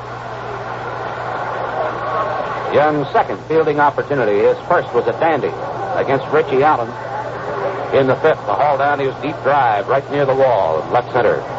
Now the hitter is Cookie Rojas. He also is 1 for 2 today. Cookie, right-handed batter. He singled in the 4th. 2 gone. And the Cubs out in front 5-1. Jenkins' first pitch comes overhand. It's into the dirt. Group of 20 youngsters from Elgin are here today.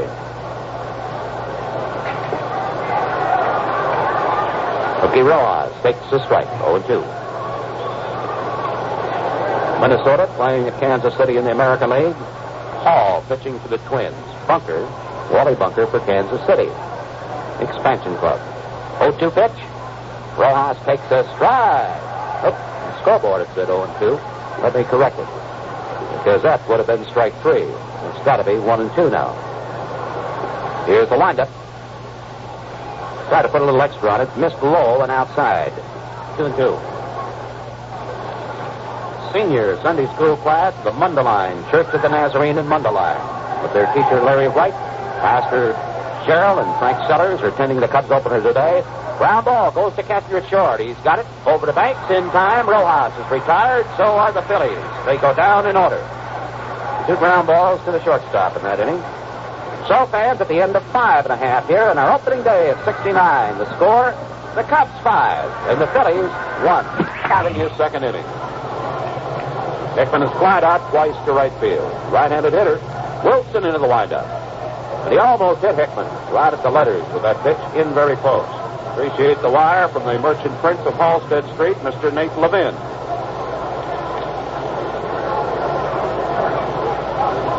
Came in on another pass today, one of the city's fine freeloaders. Hickman takes the ball, 2-0. End of 8 now in the American League in the game between Cleveland and Detroit. The Tigers leading 6-2. 2-0 pitch and Hickman takes ball 3. Pennington's plane has been taken out, but he was in long enough so that he could get credit for his first win of the season.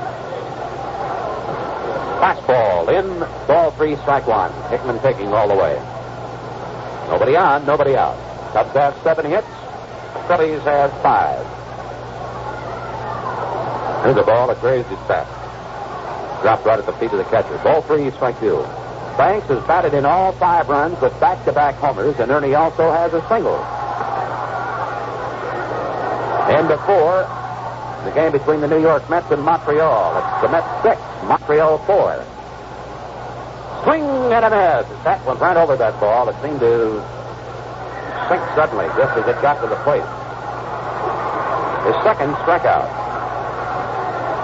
23-year-old Don Young, who played at Lodi, California last year, moves in now. He is 0 for 2 so far today. Right-handed hitter. Straightaway stance. Wilson, first pitch. Don hits a strike on the inside corner.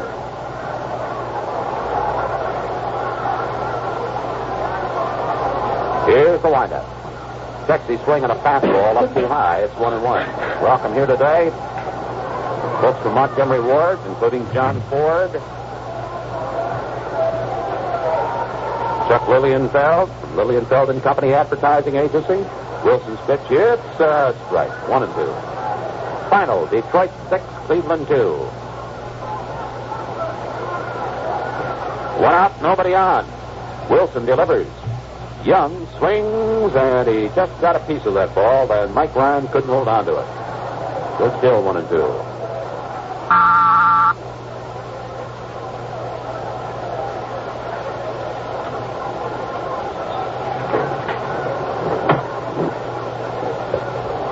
Ball in tight and high. 2-2.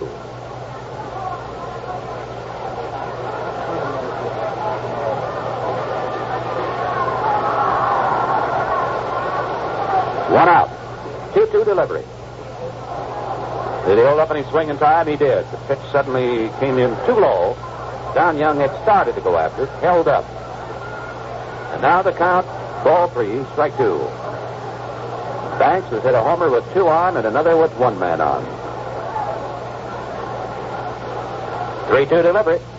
It's a ball too low. He watched it. First base on balls, this young man has given us. Chris Short, in the 4 innings he worked, gave up 5 hits, 5 runs, walked 2, struck out nobody. Now Ferguson Jenkins, the batter.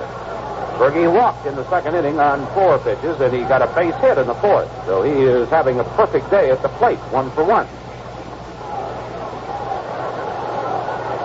Scratching the pitch, he put the bat out the butt, pulled it back, and it's a ball outside.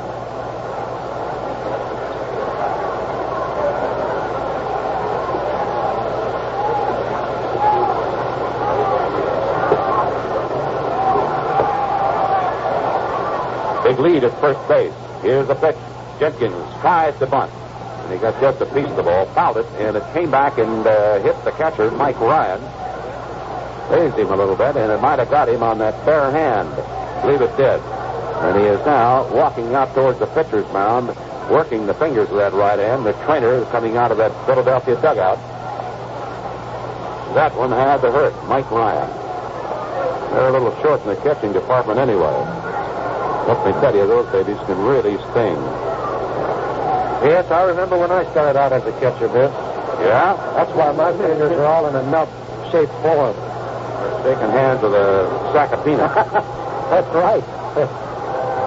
They're inspecting him out there, and while we have the delay in the game, let's take advantage of it here to pause 10 seconds for station identification. This is the WGN Chicago Cubs Baseball Network. And this is WGN Radio, Chicago.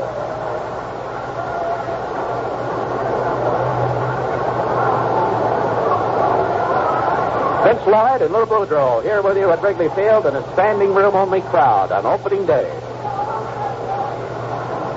The Cubs out in front, thanks to the mighty bat of Mr. Ernie Banks, who has now supplanted Stan Musial in the 10th spot in the all-time home run hitting list. Ernie today with a pair has now belted 476. All right, Ryan says he's all right. Jenkins with a 1-1 pitch coming up and a runner out at first base. Let's see if he's going to try to sacrifice. Here's the pitch. He has to pull the bat back and himself. He leaned way back as that fastball brushed by right at the letters. Ball 2, strike 1. They have a young right-hander in the Philadelphia bullpen, and he's just sat down now. Barry Lurch. Here's the pitch. Jenkins bunts it foul. Comes back to the wall. 2-2 to Fergie.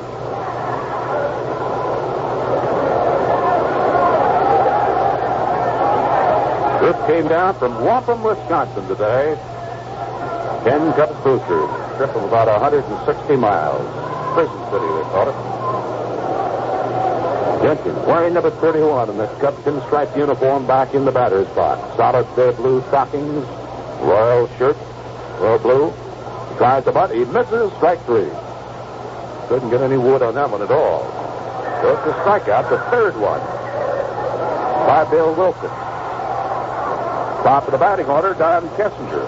He sacrificed in the fourth inning. Officially, Don today is 0 for 2, and he's now batting left-handed against this right-hander. Become overcast. The weather is still mighty, mighty pleasant. We'll be here again tomorrow against the Phillies. I hope you'll be able to make it. Here's the stretch. Kessinger takes high, ball 1.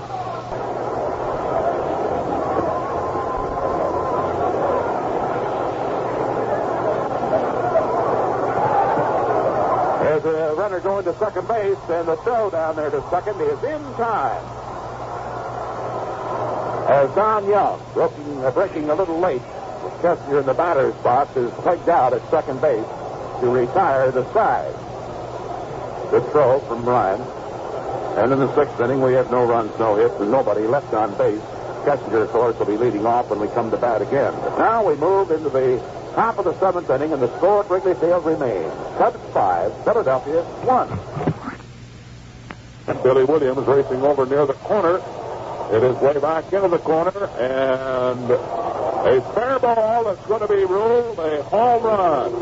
It dropped just out of our sight, way down in that blind left field corner, blind so far as we are concerned, and apparently had just enough height to drop over that short fence on top of the wall for a home run for Don Money. Well, that's unexpected. Last year with San Diego, he hit only 9. That makes it 5-2.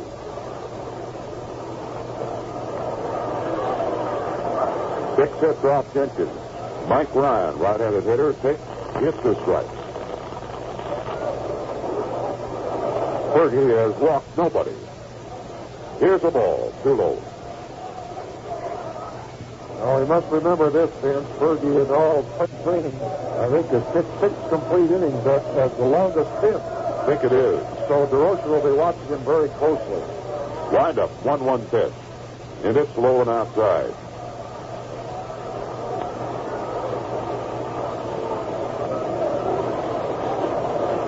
Last year, Fergie had 260 strikeouts. New club record. 2-1 pitch. It's a slider in there. 2-2. Welcome here today. WGN. Charlie Gates, Vice President. Here's a swing and a miss by Ryan, and that is strike 3. Group from the Martin Oil Company, including Ron Peterson, Carl Greer, Glenn King, Ed Kearns from WGN.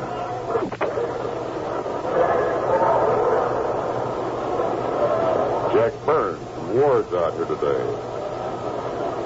along with John Ford, rest of the crew.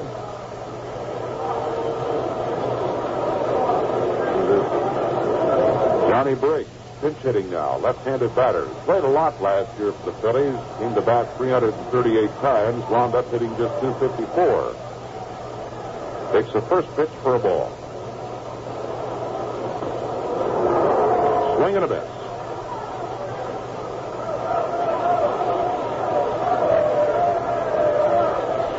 Bob Skinner's gone to his bench a couple of times here, batting for his pitcher.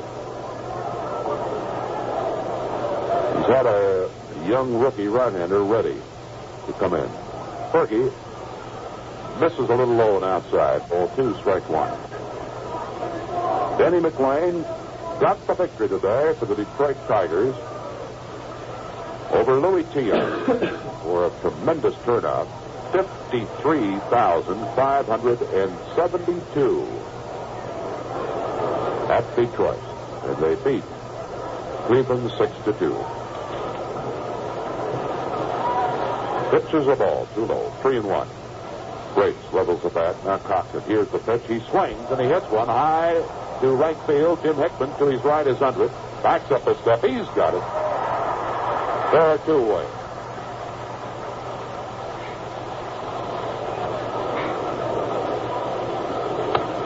Top of the batting order.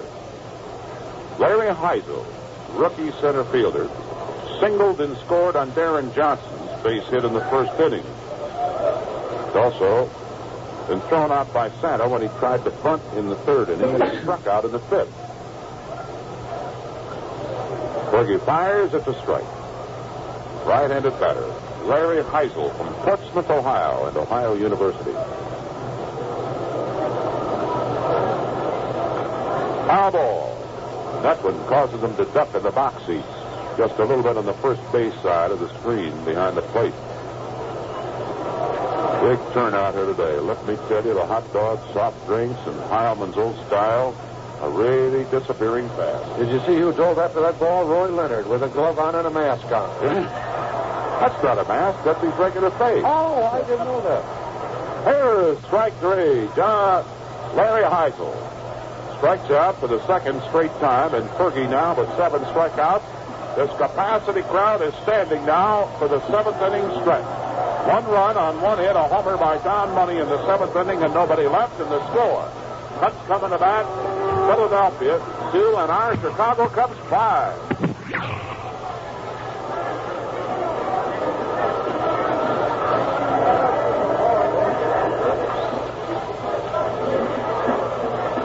Well, a lot of happy, smiling faces here now as the Cubs out in front 5-2, and Big Ernie Banks has batted in all 5 runs with back-to-back homers off the starting pitcher, left-hander Chris Short.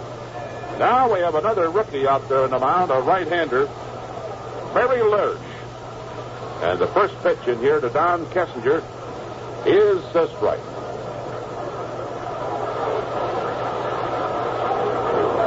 Bill Wilson had worked 2 innings. Fastball It's low. He came straight overhand with that one. Lurch was with San Diego last year. He won 11 and lost 8. A native of Colorado. Born in Denver and lives right outside of Denver now in the suburb of Aurora. 6-footer. Weighs 175. Overhand curve, and he swings and misses, and that one broke down sharply. Ball 1, strike 2. Our first look at Lurch. Struck out 114 at San Diego last year. Fastball into the dirt. Again coming in overhand. We have action now in the Cub bullpen. Hank Aguirre, a left-hander, and Phil Regan, the right-hander, throwing down the left field line.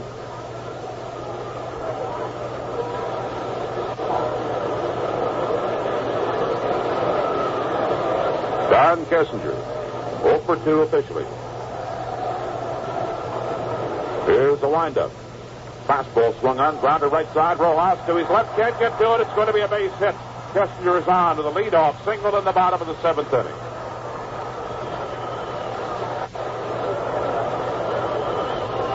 Short in 4 innings, gave up 5 hits, including Ernie's 2 homers. Bill Wilson in 2 innings gave up 2 hits, no runs. And now Barry Lurch has given up a single to the first man he's faced. And it brings up Glenn Beckert, who has 2 hits in 3 at-bats, and let's see what the Cubs' strategy will be here. Tries to sacrifice with a hit and run. Here's the stretch by this right-hander. Beckert puts the bat out, takes the bunt, pulls it back, and it's a strike.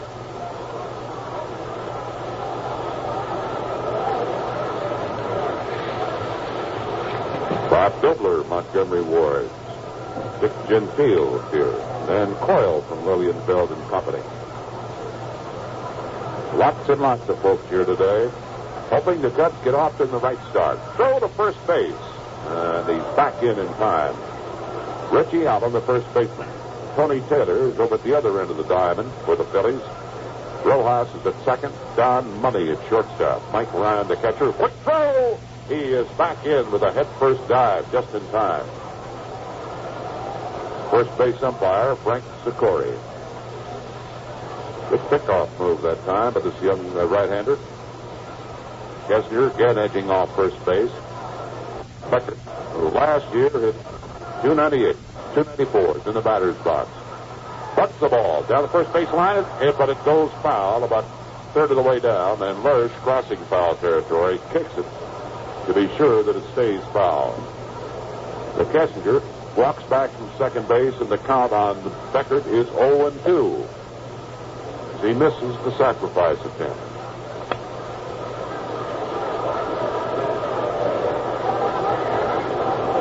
Take the wire from Tom and Helen Barnard in Evanston. Wishing this and the Cubs good luck. We can use it. Here's a stretch by Lurch, and the pitch to Glenn. He pops one up, foul territory, third base side. And over there is Tony Taylor. Makes the catch just about 5 feet off the bag. So there's one away. It's unusual to see him not advance that runner. Yes, he was jammed with that quick fastball, and he tried to pull it. And, of course, Beckert, as you mentioned, is not a good pull hitter. His best port would be go to the opposite field, but it's a very difficult pitch to handle. A good fastball over that inside strike corner. Now Williams, who has walked, singled, and looked at strike 3 in the batter's box. 1 for 2 official today. He scored on Banks' homer in the third. Fouls an overhand curve, goes spinning over to Santo in the on-deck circle. Welcome here today to Roy Connor and Al Sager from Connor and Sager Associates out in Aurora. Mr. Kennedy and Mr. Dodson, officials of Oak Park Federal. Bill Ladani, Vienna Sausage. Go to first, he's back in easily. 1 out, strike 1 count on Williams. Santo due to bat next, and the Cubs leading 5-2. Ball game in the bottom of the 7th, standing room only. The stretch by Lurch and the pitch to Williams. He takes outside at the letters. Ball 1 and strike 1.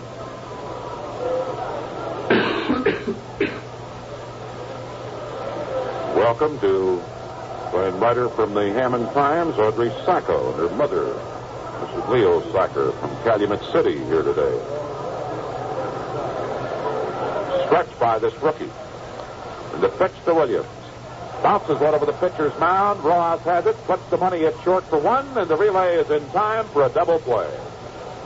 Second to short to first, and that's all for the Cubs in the 7th inning. Williams going after a rather high pitch. No runs, one hit, nobody left on, and now we move into the 8th inning at Wrigley Field, and the score still are Cubs 5, Philadelphia 2. Pure brewed old style, the beer brewed purely for men.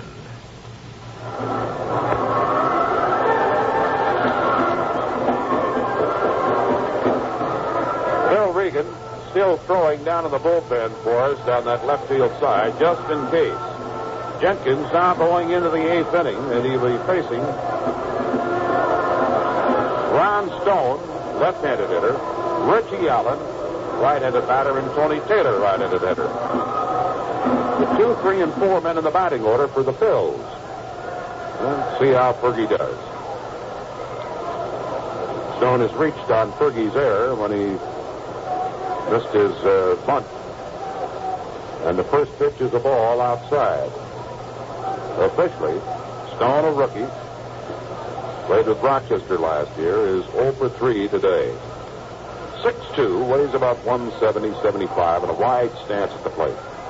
Chops down on that ball and bounces it foul against the wall behind first base. Remember now, the Wrigley Field box office, Addison and Sheffield, is open from 9 to 5 every weekday, and you can pick up choice reserved box seat tickets there for any or all of the Cubs home games, including this opening stand. 1-1 pitch. Bouncer foul, first base line. Banks goes over to Glover. The $3.50 tickets put you in the first 10 rows of the lower deck. $3 tickets are for all other box seats. The Cubs will be playing here every day from now till Tuesday, April 15th. Pittsburgh will follow the Phillies in, and then Montreal. 1-2 the count. Jenkins into the windup. Swing and a miss, strike 3. Foul tipped it. Hundley held onto it. He now has 8 strikeouts.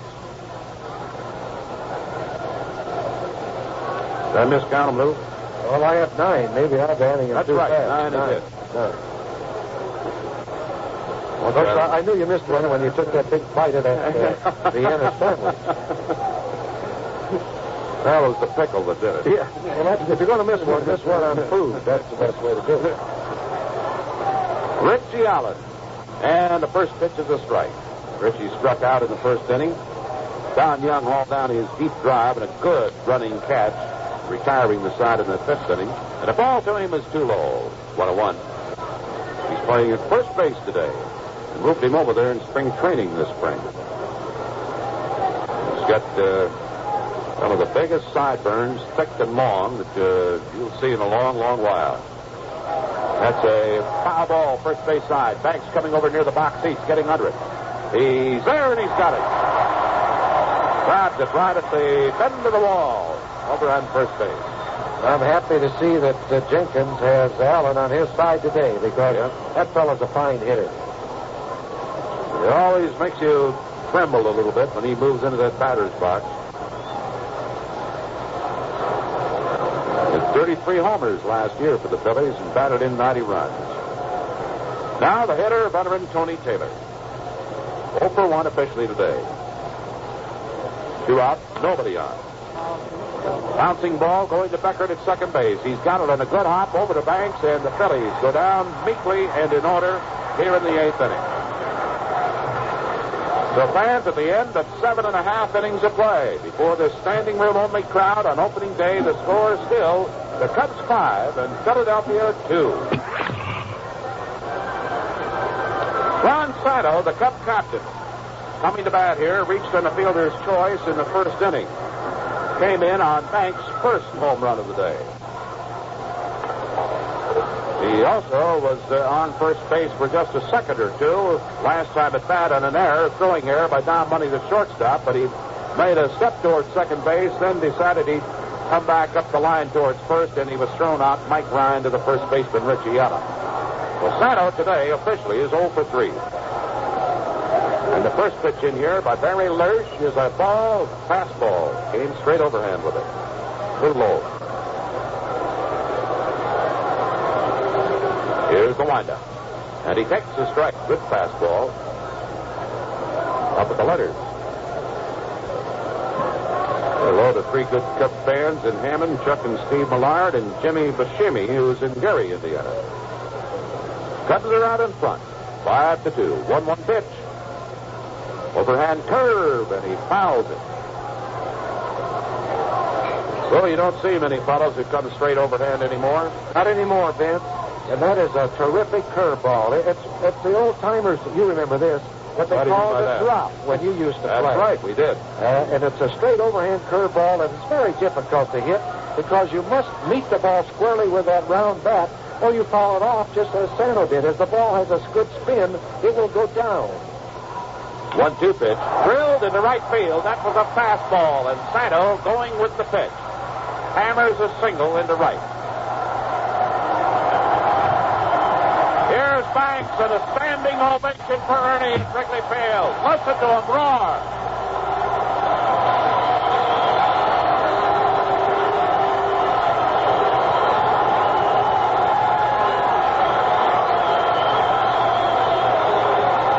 Boy, if that doesn't make the chills run up and down your spine, you're not an American. Boy, that is great. Great sports fans here, Vince, in Chicago. We've said that all along. Ernie, 2 homers and a single today in 3 trips to the plate. Looks at the ball, in too close. Well, regardless of what the outcome of this game is, and we certainly hope a Cup victory, these fans certainly have enjoyed the day. Lersch into the stretch and Banks. Fouls the pitch back up into the net. Right-hander Gary Wagner is now throwing in the Philadelphia bullpen down the right field side. Banks with 2 homers, 5 runs batted in today. 10th now on the all-time home run list. He has moved ahead of Stan Musial in homers. 1-1 pitch. Overhand curve, and he just missed outside. It broke down sharply, but missed the outside edge of the plate. 2-1. You know, that last home run put him 510th ahead of me.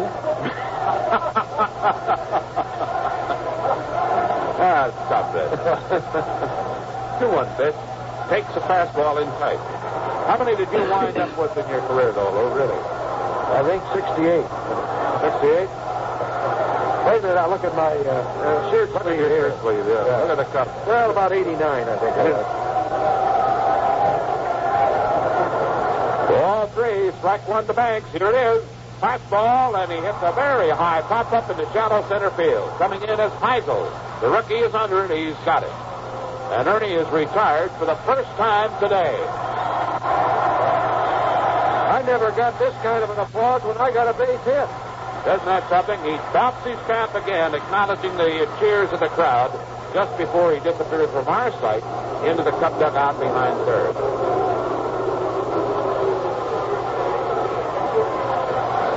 The ball up here behind, in the screen behind home plate, and an overeager fan has started to climb it up there. One of the Andy Plain ushers had to get him out, and the fan's giving a little boo. But it's dangerous. That's why they don't let him do it.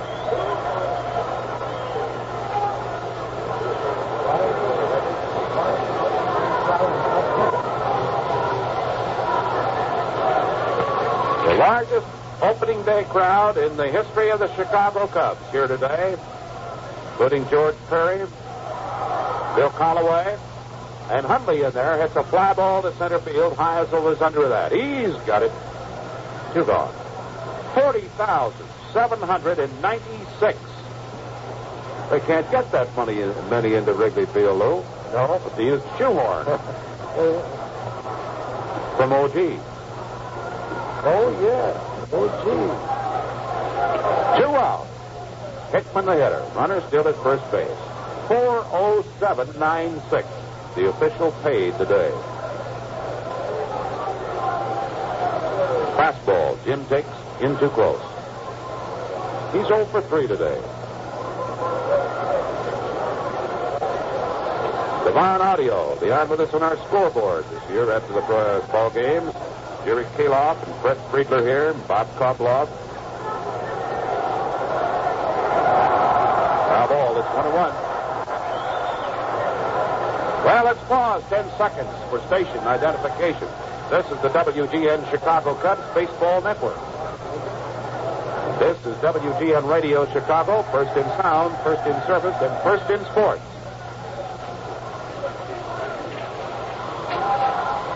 Here is the stretch and the pitch, and Hickman takes. It's a ball, a curveball. It misses. Ball 2, strike 1. Fans really enjoying themselves out here today.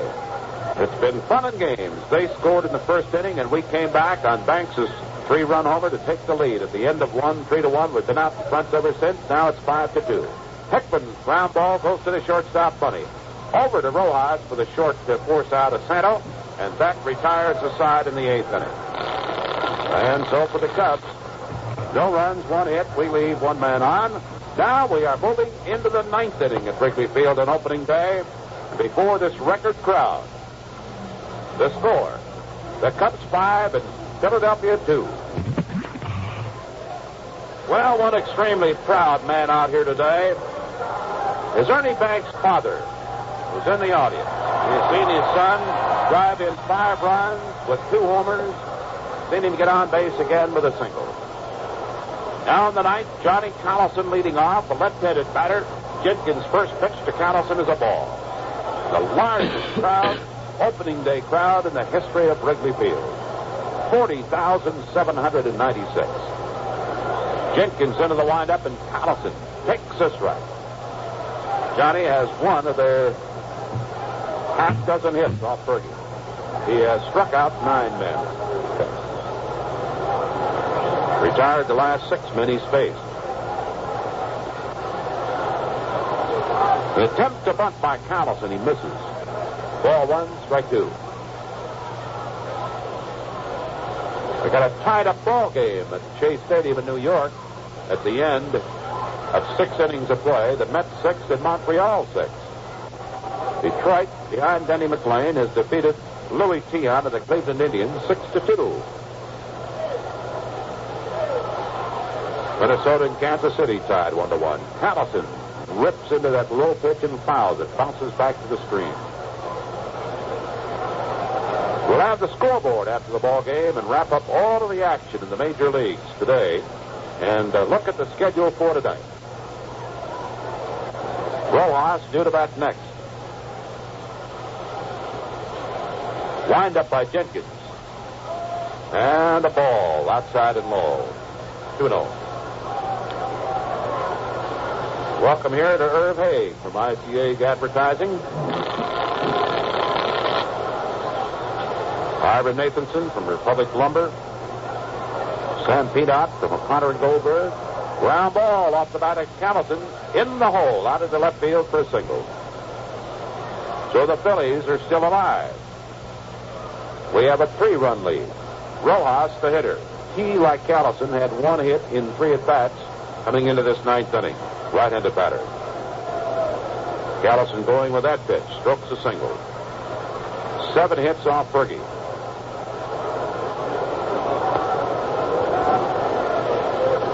May be getting tired. Look at first.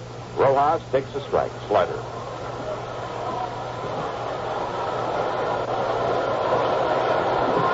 Bill Harrison from O'Connor and Goldberg out here today. For 1 pitch. Low. Ball 1.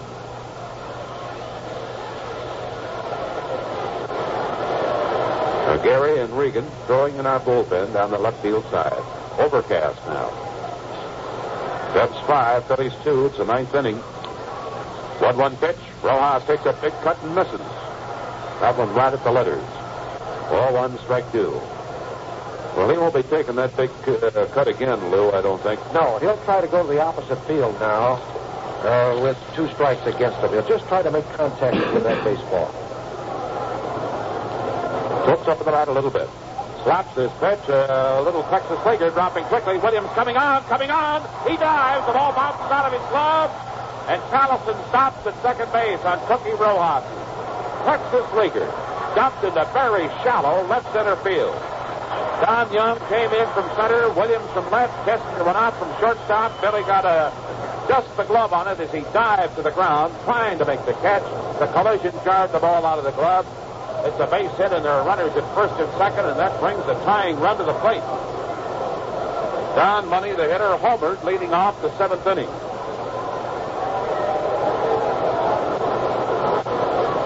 A nervous moment in the ninth.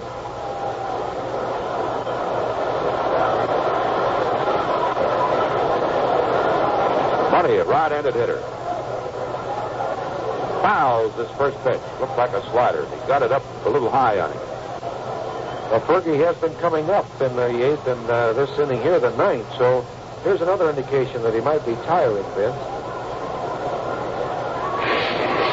The longest he's gone this spring. We're talking about spring training, of course. Slider outside, 1-1. Big delegation of Chicagoland Buick dealers here today, and we're delighted to have them back with us. Bud Soak and Associates, Lou Sino and Sons. Here's a drive, high, deep left field. Look out, this could tie it up. Williams back against the wall. It's over his head. A home run out of the ballpark. Don Money has just won his second home run of the day, and we've got a tied-up ball game in the 9th inning. Now DeRocher is coming out of the dugout, as Fergie obviously has lost his stuff here in the 9th. It doesn't look to me, Lou, like he's had much of anything on that ball. No, this is the longest Ferguson has gone. Of course, DeRocher was trying to push him to go 9, but actually it's quite difficult in the first game of the season, or early in the spring, when his man has only gone 6 innings. And as you mentioned, he was coming up high all the time. And in the 8th inning, it looked as if something might happen, and we were lucky enough to get out of the inning. Even though he went out 1, 2, 3 in the inning, but his pitches were high. Now, we have a conference on the mound, and this game is all tied up on that youngster's second home run of the day. Well, he's got to be the big batting hero for them so far. He has batted in 4 of their runs. Darren Johnson drove in their first one in the first inning, and suddenly there are not so many happy faces here in this crowd of nearly 41,000 as the Phillies battling back had successive singles leading off the 9th inning, and then a home run, the second of the day by young Don Money. And now it's going to be all for Ferguson Jenkins and Phil Regan, whom we obtained a year ago this month. The Los Angeles Dodgers is going to come on in relief. And you can be sure that a lot of the folks who felt pretty confident at the start of this inning and had started to make their way out of here to their cars, hoping to get an early start ahead of the crowd, undoubtedly listening to the radio right now and are pretty disappointed at what has happened. Not just because they have missed it, but because of what it does to this ball game. Because now, with nobody out, and Regan coming on to face the catcher, Mike Ryan, it is anybody's game. Remember here, Lou, a few years ago, playing the St. Louis Cardinals here, they jumped out in front of us real early, had a big lead, and we kept pecking away, and finally caught them, tied them. The ball game went on through 13 innings, and they finally had to call it because of darkness after 13. This is right. I can remember another game when Rojas hit a home run in the 9th inning. It really hurt. Oh, boy. Just barely fair down that left field line, remember? Right. Got it. Well, for Regan, of course, this is his first start. Last year, he had a great year for the Cubs in 68 games, pitched 127 innings, allowed only 109 hits. He won 10 and lost 5 for an earned run average of only 2.20. And, of course, he was the man that led the staff in saves on the Cubs pitching staff. He's all set now to face Ryan here. This game is all tied up 5-5.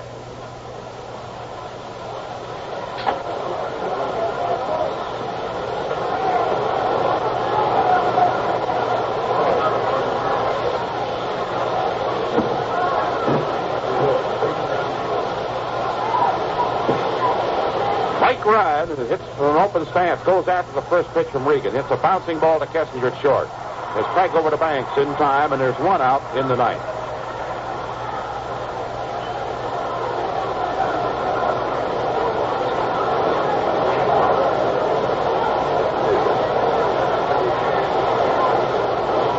Bottom of the batting order here. And here's the pitcher who throws right-handed and batting left-handed, young Barry Lurch, coming to bat for the first time today. Checks his swing, and the first pitch from Regan is in for a strike. They show him as batting right-handed, but he's hitting lefty right now. Wants to bunt, fouls it.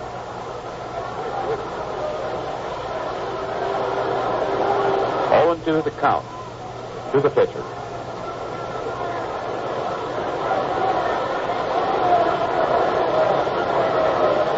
Regan coming out in relief after the ball game has been tied up on Don Money's second homer.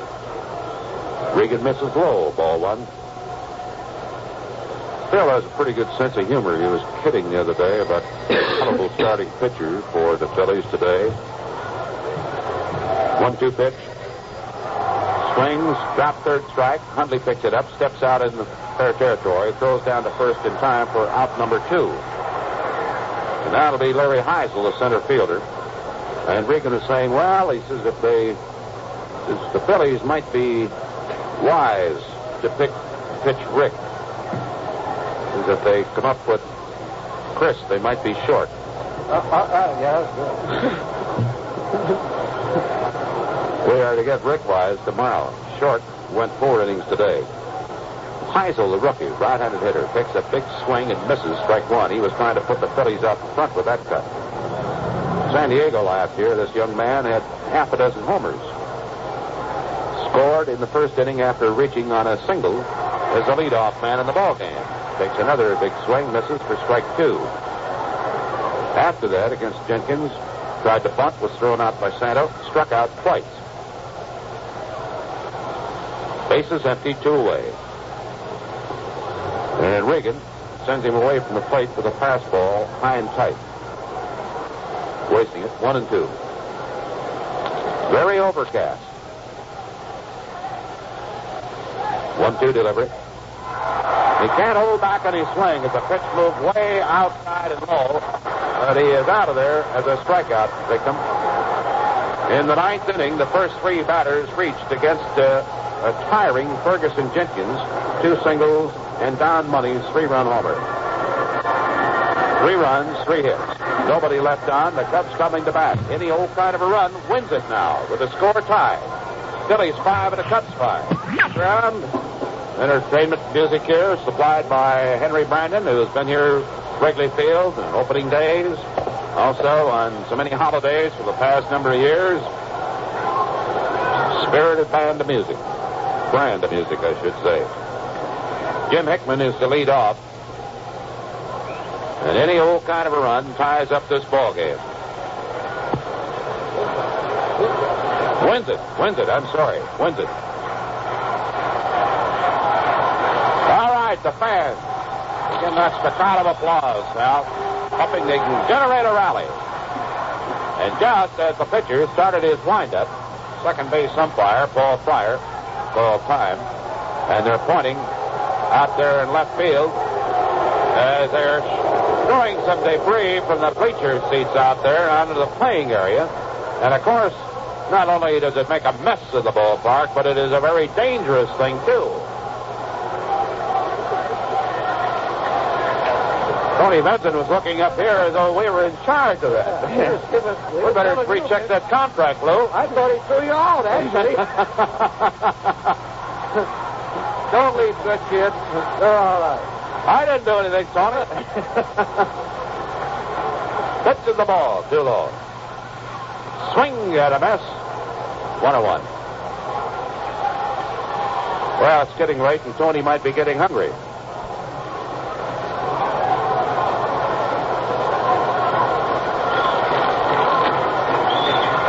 Here's the ball. Too low.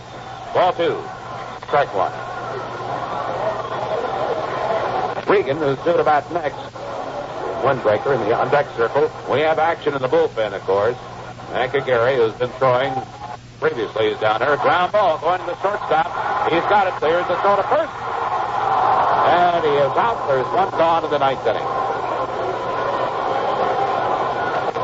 Well, that time Vince Monday did not throw sidearm. He straightened up and threw overhand, so you could see that he has a very fine, strong arm. Now Regan is going to bat for himself here in the ninth inning.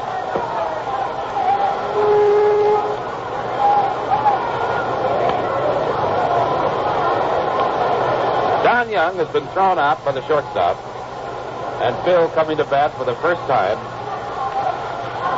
The 69 season fouls the first pitch back up onto the screen. He's a better than average hitter, and particularly better than average for a relief pitcher who doesn't come up to the plate very often during the season. He takes a pretty good cut.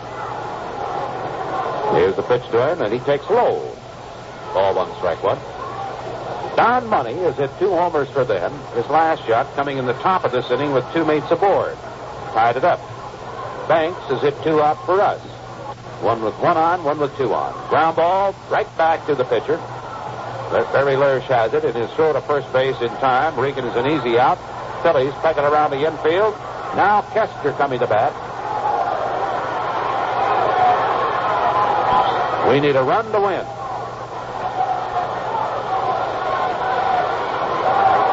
He was the first man to face Barry Lersch when the youngster came on at the start of the 7th inning, and Kester singled. He was later rubbed out on a double play ball off the bat of Billy Williams. Barry Lersch, rookie right-hander, a blonde. Into the windup in the pitch. Overhand fastball. Kessinger watches it go by, and it misses outside at the knees for a ball. Detroit has knocked off Cleveland today. Denny McLean getting the victory. 6-2 score. Fastball, it's in. And he put a little extra on that one. That had some mustard on it, as they say.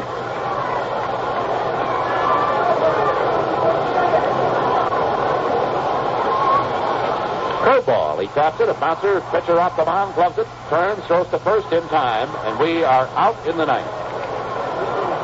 Change speeds a little bit on that overhand curve. We go down in order.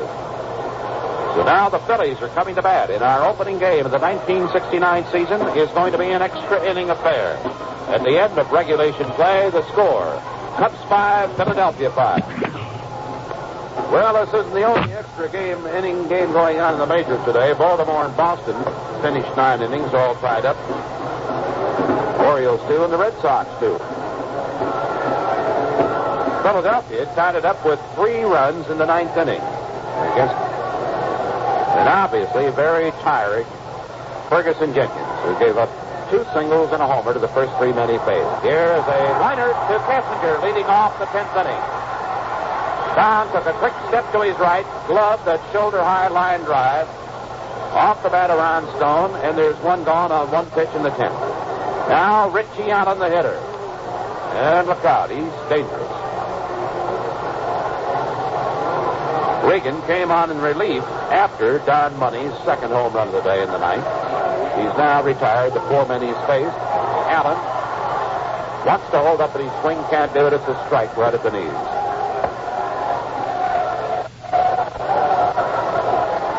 Bill bending slightly, gets his side, pumps once, pitches. Allen takes low and outside.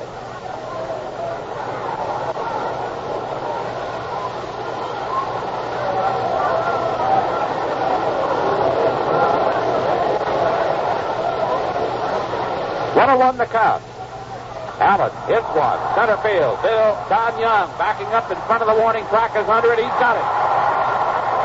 Straightaway shot off the hand of Richie Allen. Thank heaven he didn't pull it, though. Yes, indeed. He got a hold of that baseball. It was very deep. But fortunately, it was to straightaway center field. That was a very dangerous hitter. He can break up a baseball game at any time that he's at the plate, if he's a tying or winning run. Here is Tony Taylor, awarded in a Cub uniform several years ago. And Tony takes the ball a little low. He has been at that twice in this ball game. Grounded out to short into second. Tony strides, checks his swing. It's a strike ball. 1-1. Santo, of course, is playing him near the line and back about 7 or 8 feet at third. Regan pumps once, twice, delivers. Tony takes outside. Ball 2, strike 1. Vince better explain to folks why we always mention that they're guarding the line.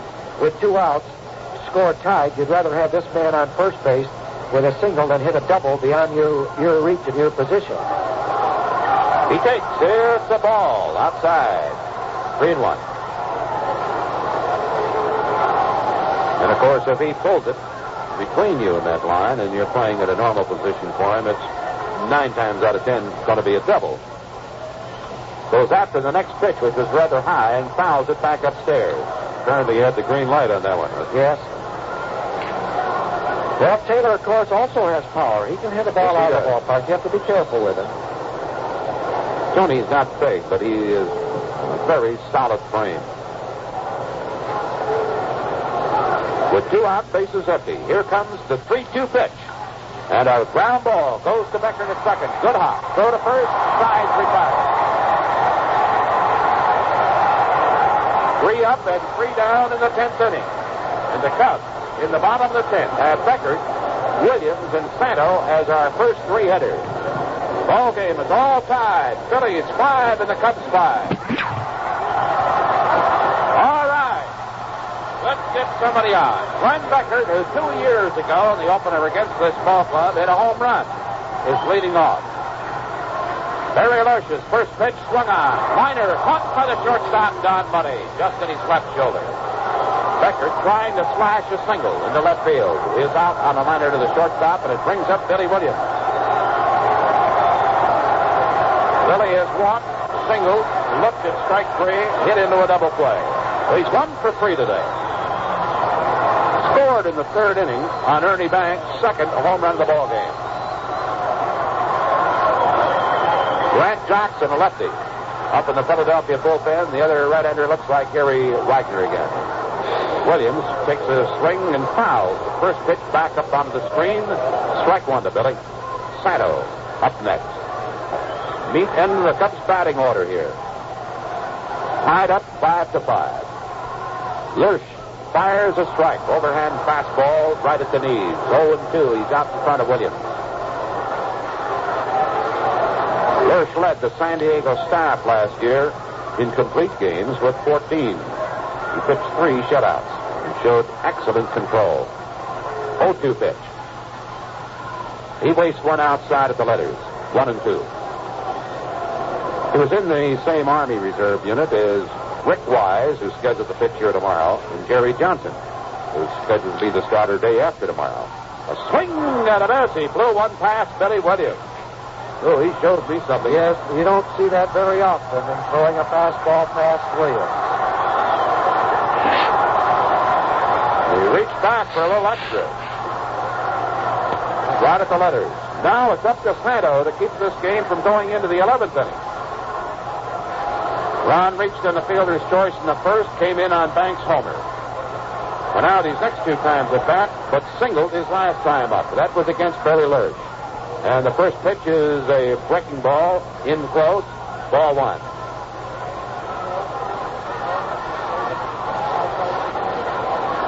Barry, who is just 24 years old, pitched for the Phillies winter instructional team. And he also took himself a bride during the winter.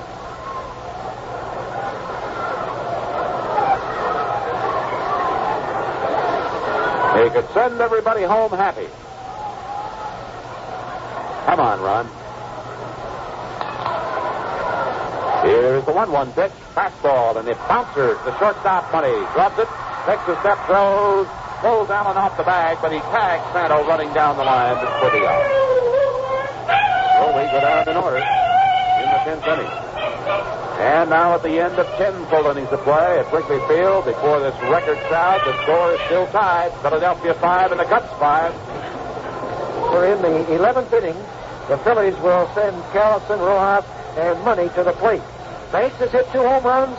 Money has hit 2 home runs. Big cut by Johnny Callison on that first pitch. and he fouls it back to the screen for a strike. Regan now working the start of his third inning.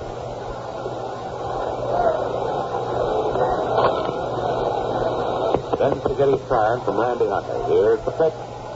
Callison fouls it back up on the screen. 0-2. Let's pause 5 seconds for station identification. This is the WGN Chicago Cubs Baseball Network. This is WGN Radio Chicago. Lined up by Regan, Callison slaps one foul, just protecting the plate on that pitch that was away from him. And Dan Greco and Bob Salerno. Back to Highwood, strolling up and down the aisles here rather nervously.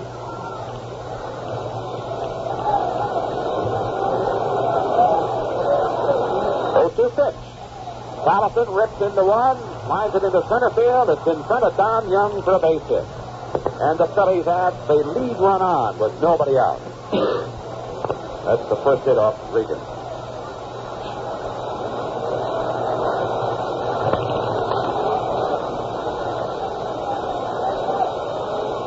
Batter now, the veteran Cookie Rojas, the right-handed hitter. If he'll be trying to sacrifice that runner along. Nobody down. Rojas squares away for the bunt. Pushes it down the first base line. It's going to roll foul. And Banks picks it up immediately as it crosses foul territory. Red one. Vince Lloyd and Lou Boudreau here with you at Wrigley Field. Jack Minovich, our producer. Carl Michaels, our engineer. We sure hope you're enjoying the broadcast.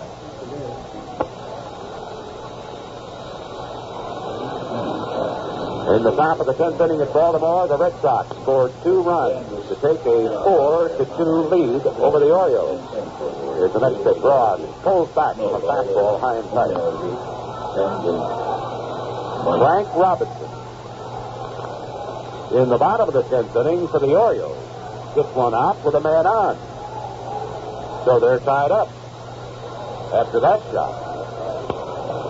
Here's a bunt down the first baseline. Banks picks it up, throws to Becker, covering at first, and the sacrifice sends the lead run into scoring position.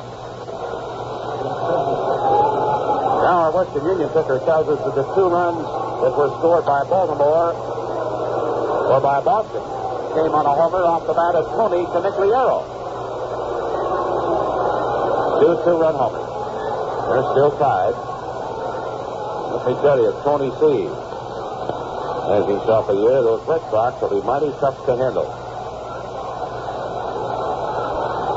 Time is called now. Huntley wants to go out to check Regan. In the batter's box is going to be Don Money, who hit back-to-back homers off of Ferguson Jenkins.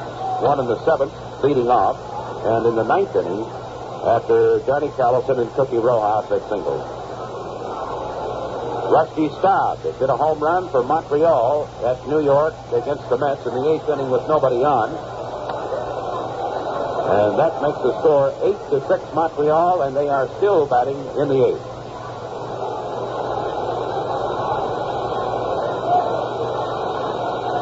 Now Regan, ready to pitch.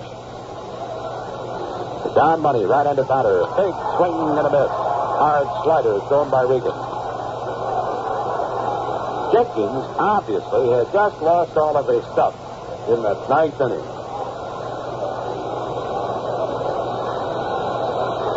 0-1 pitch. Slap foul. Right back to the end of the screen at the first base side of the screen behind the plate. And the count is 0-2. Largest crowd in opening day history at Wrigley Field here today. 40,796. 40796. 0-2 pitch. Money hits one into right field. It's dropping in for a base hit, and it's going to score the lead run. Picking up the ball to Hickman. He still has to go to second to Custer. The runner slides, and he is safe at second with a double. Don Money holding on grimly to that sack at second with his right hand as he slid on by, evading the tag by Kessinger. He has now batted in 5 runs in this ballgame. He has 2 homers and a double. And Philadelphia, coming from behind, now leads 6-5.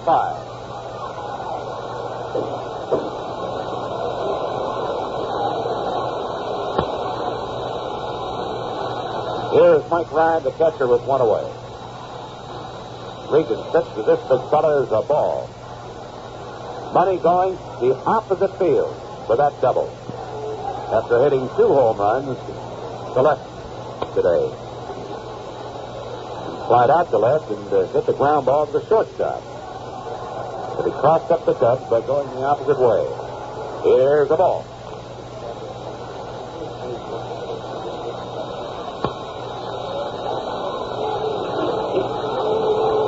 Ball 2.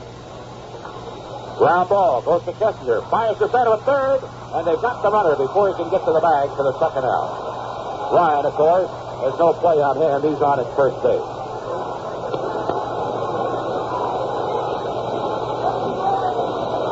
Kessinger, seeing down Money crouch in front of him on that ground ball, whips it over to Sato, and they had Money out easy. Ryan on with the fielder's choice, 2 away, and the pitcher, Barry Lurch, who now has a good opportunity to be the winning pitcher, is in the batter's box, and Regan's first pitch to him is into the dirt. One-headed grab made by the catcher, Randy Hundley.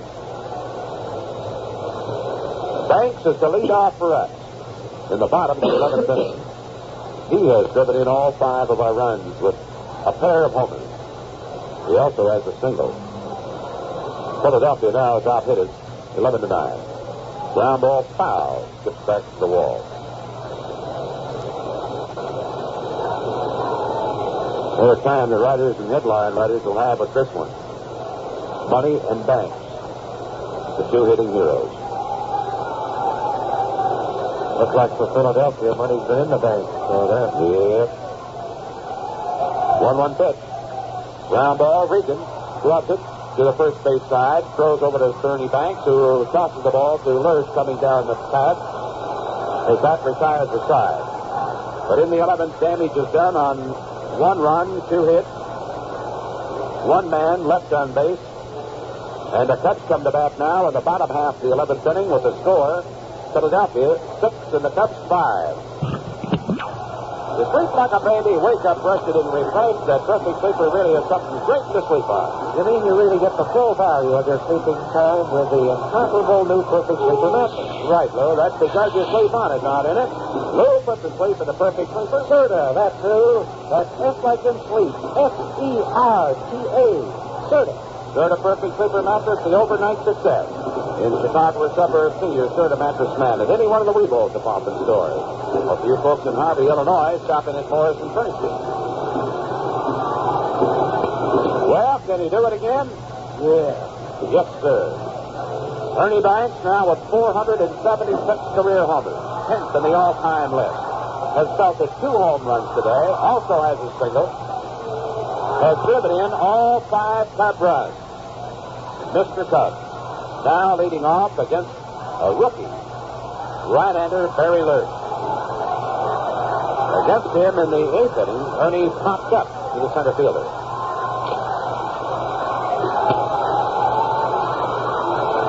Wind up by Lurch. Fastball. Ernie takes it for a strike outside corner.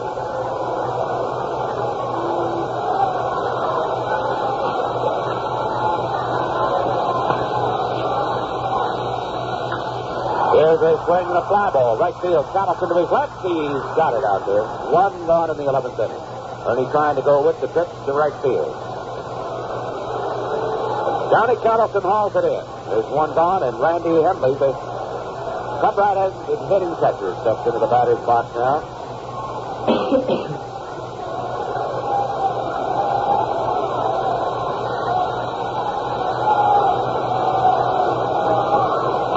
Hunley officially 0 for 3 today.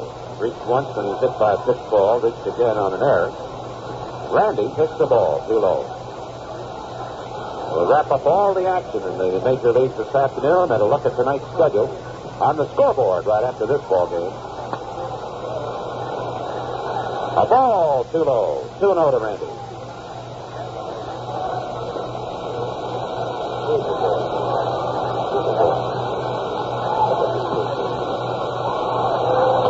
Checks the swing. It's a strike. Ball 2. Strike 1.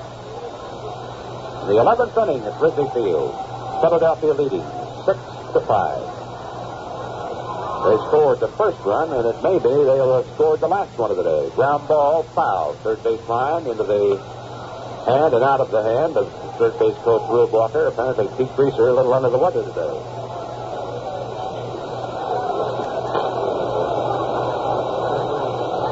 2-2 the top now. Randy hoping to keep the Cub hopes alive. It's great to see him hit one out of here and tied up. Wind up. Fastball, drill, base hit into left field. A signal to left on that fastball. The tying run is on. Jim Hickman, who is due to bat, is going back to the dugout. He'll look for a left-hander to come out of there to pinch hit for him. Now they have Grant Jackson, a lefty, in their bullpen. And they have Gary Wagner, a right-hander, throwing.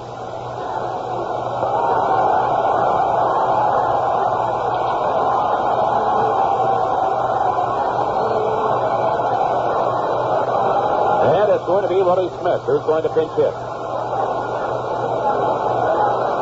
Willie, very personable young man and a very popular one, came to the Cubs during the season last year from Detroit, and the deal that Cleveland, rather, and the deal that sent Lou Johnson over to the Indians.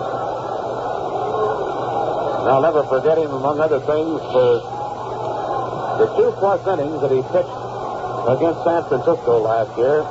Called in from left field during the ball game, and he worked over 2 innings, gave up no runs, no hits. The only game he appeared in as a pitcher. But he was perfect. A roar from the crowd as Willie comes into the batter's spot.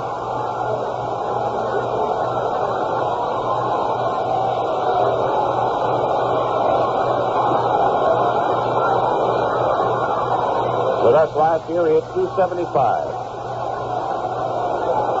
5 homers and drove in 25 runs while in the Cubs uniform last year. Pretty good production in the limited action that he saw. Left-handed batter, native of Alabama. Very alert in the strike. Willie Smith takes his pitch in too close at the knees. Ball 1.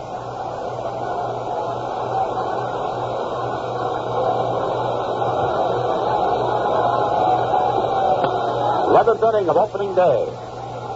Phillies lead 6-5. The stretch in the pitch. Willie hits a high, deep right field. It's hit ball.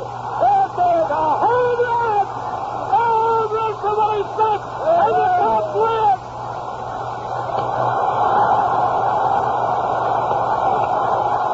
The whole ball club is down at home plate. As a welcoming committee for Willie. They mob him at home plate. The Cubs have pulled it out on Willie Smith. 2-run pinch hit homer into the bleachers in right field.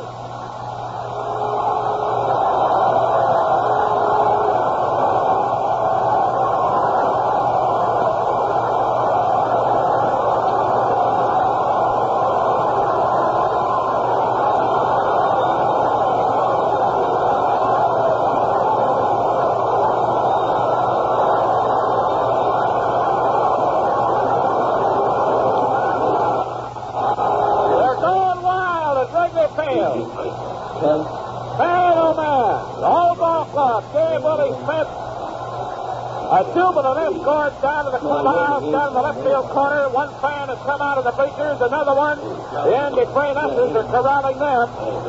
Nobody else has made a break from the box seat areas. Just some of the bleacher fans who really got carried away. Willie Smith walloped one deep into the seats in right field. And the Cubs have bailed it out. They have won this ball game by a score of 7-6. And fans will be back for the wrap-up of the game in just 1 minute.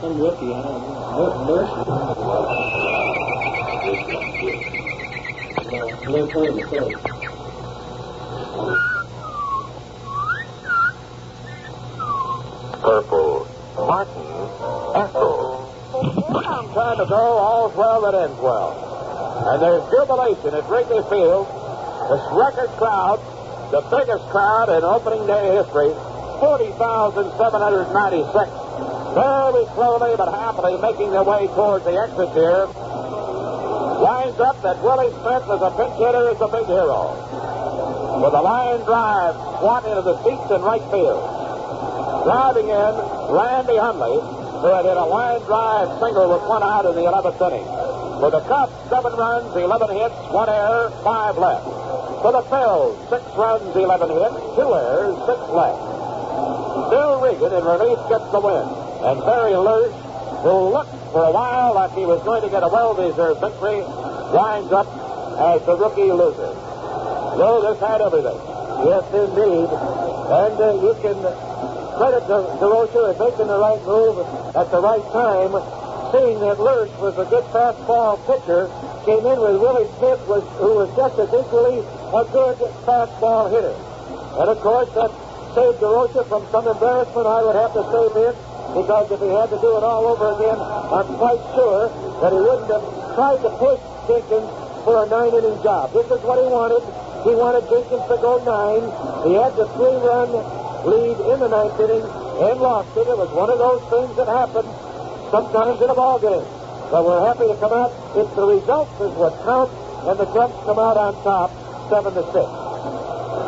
So they're off and winging for 1969. Banks says it'll be fine in 69. It was fine for him today. He had 3 hits, 2 of them homers.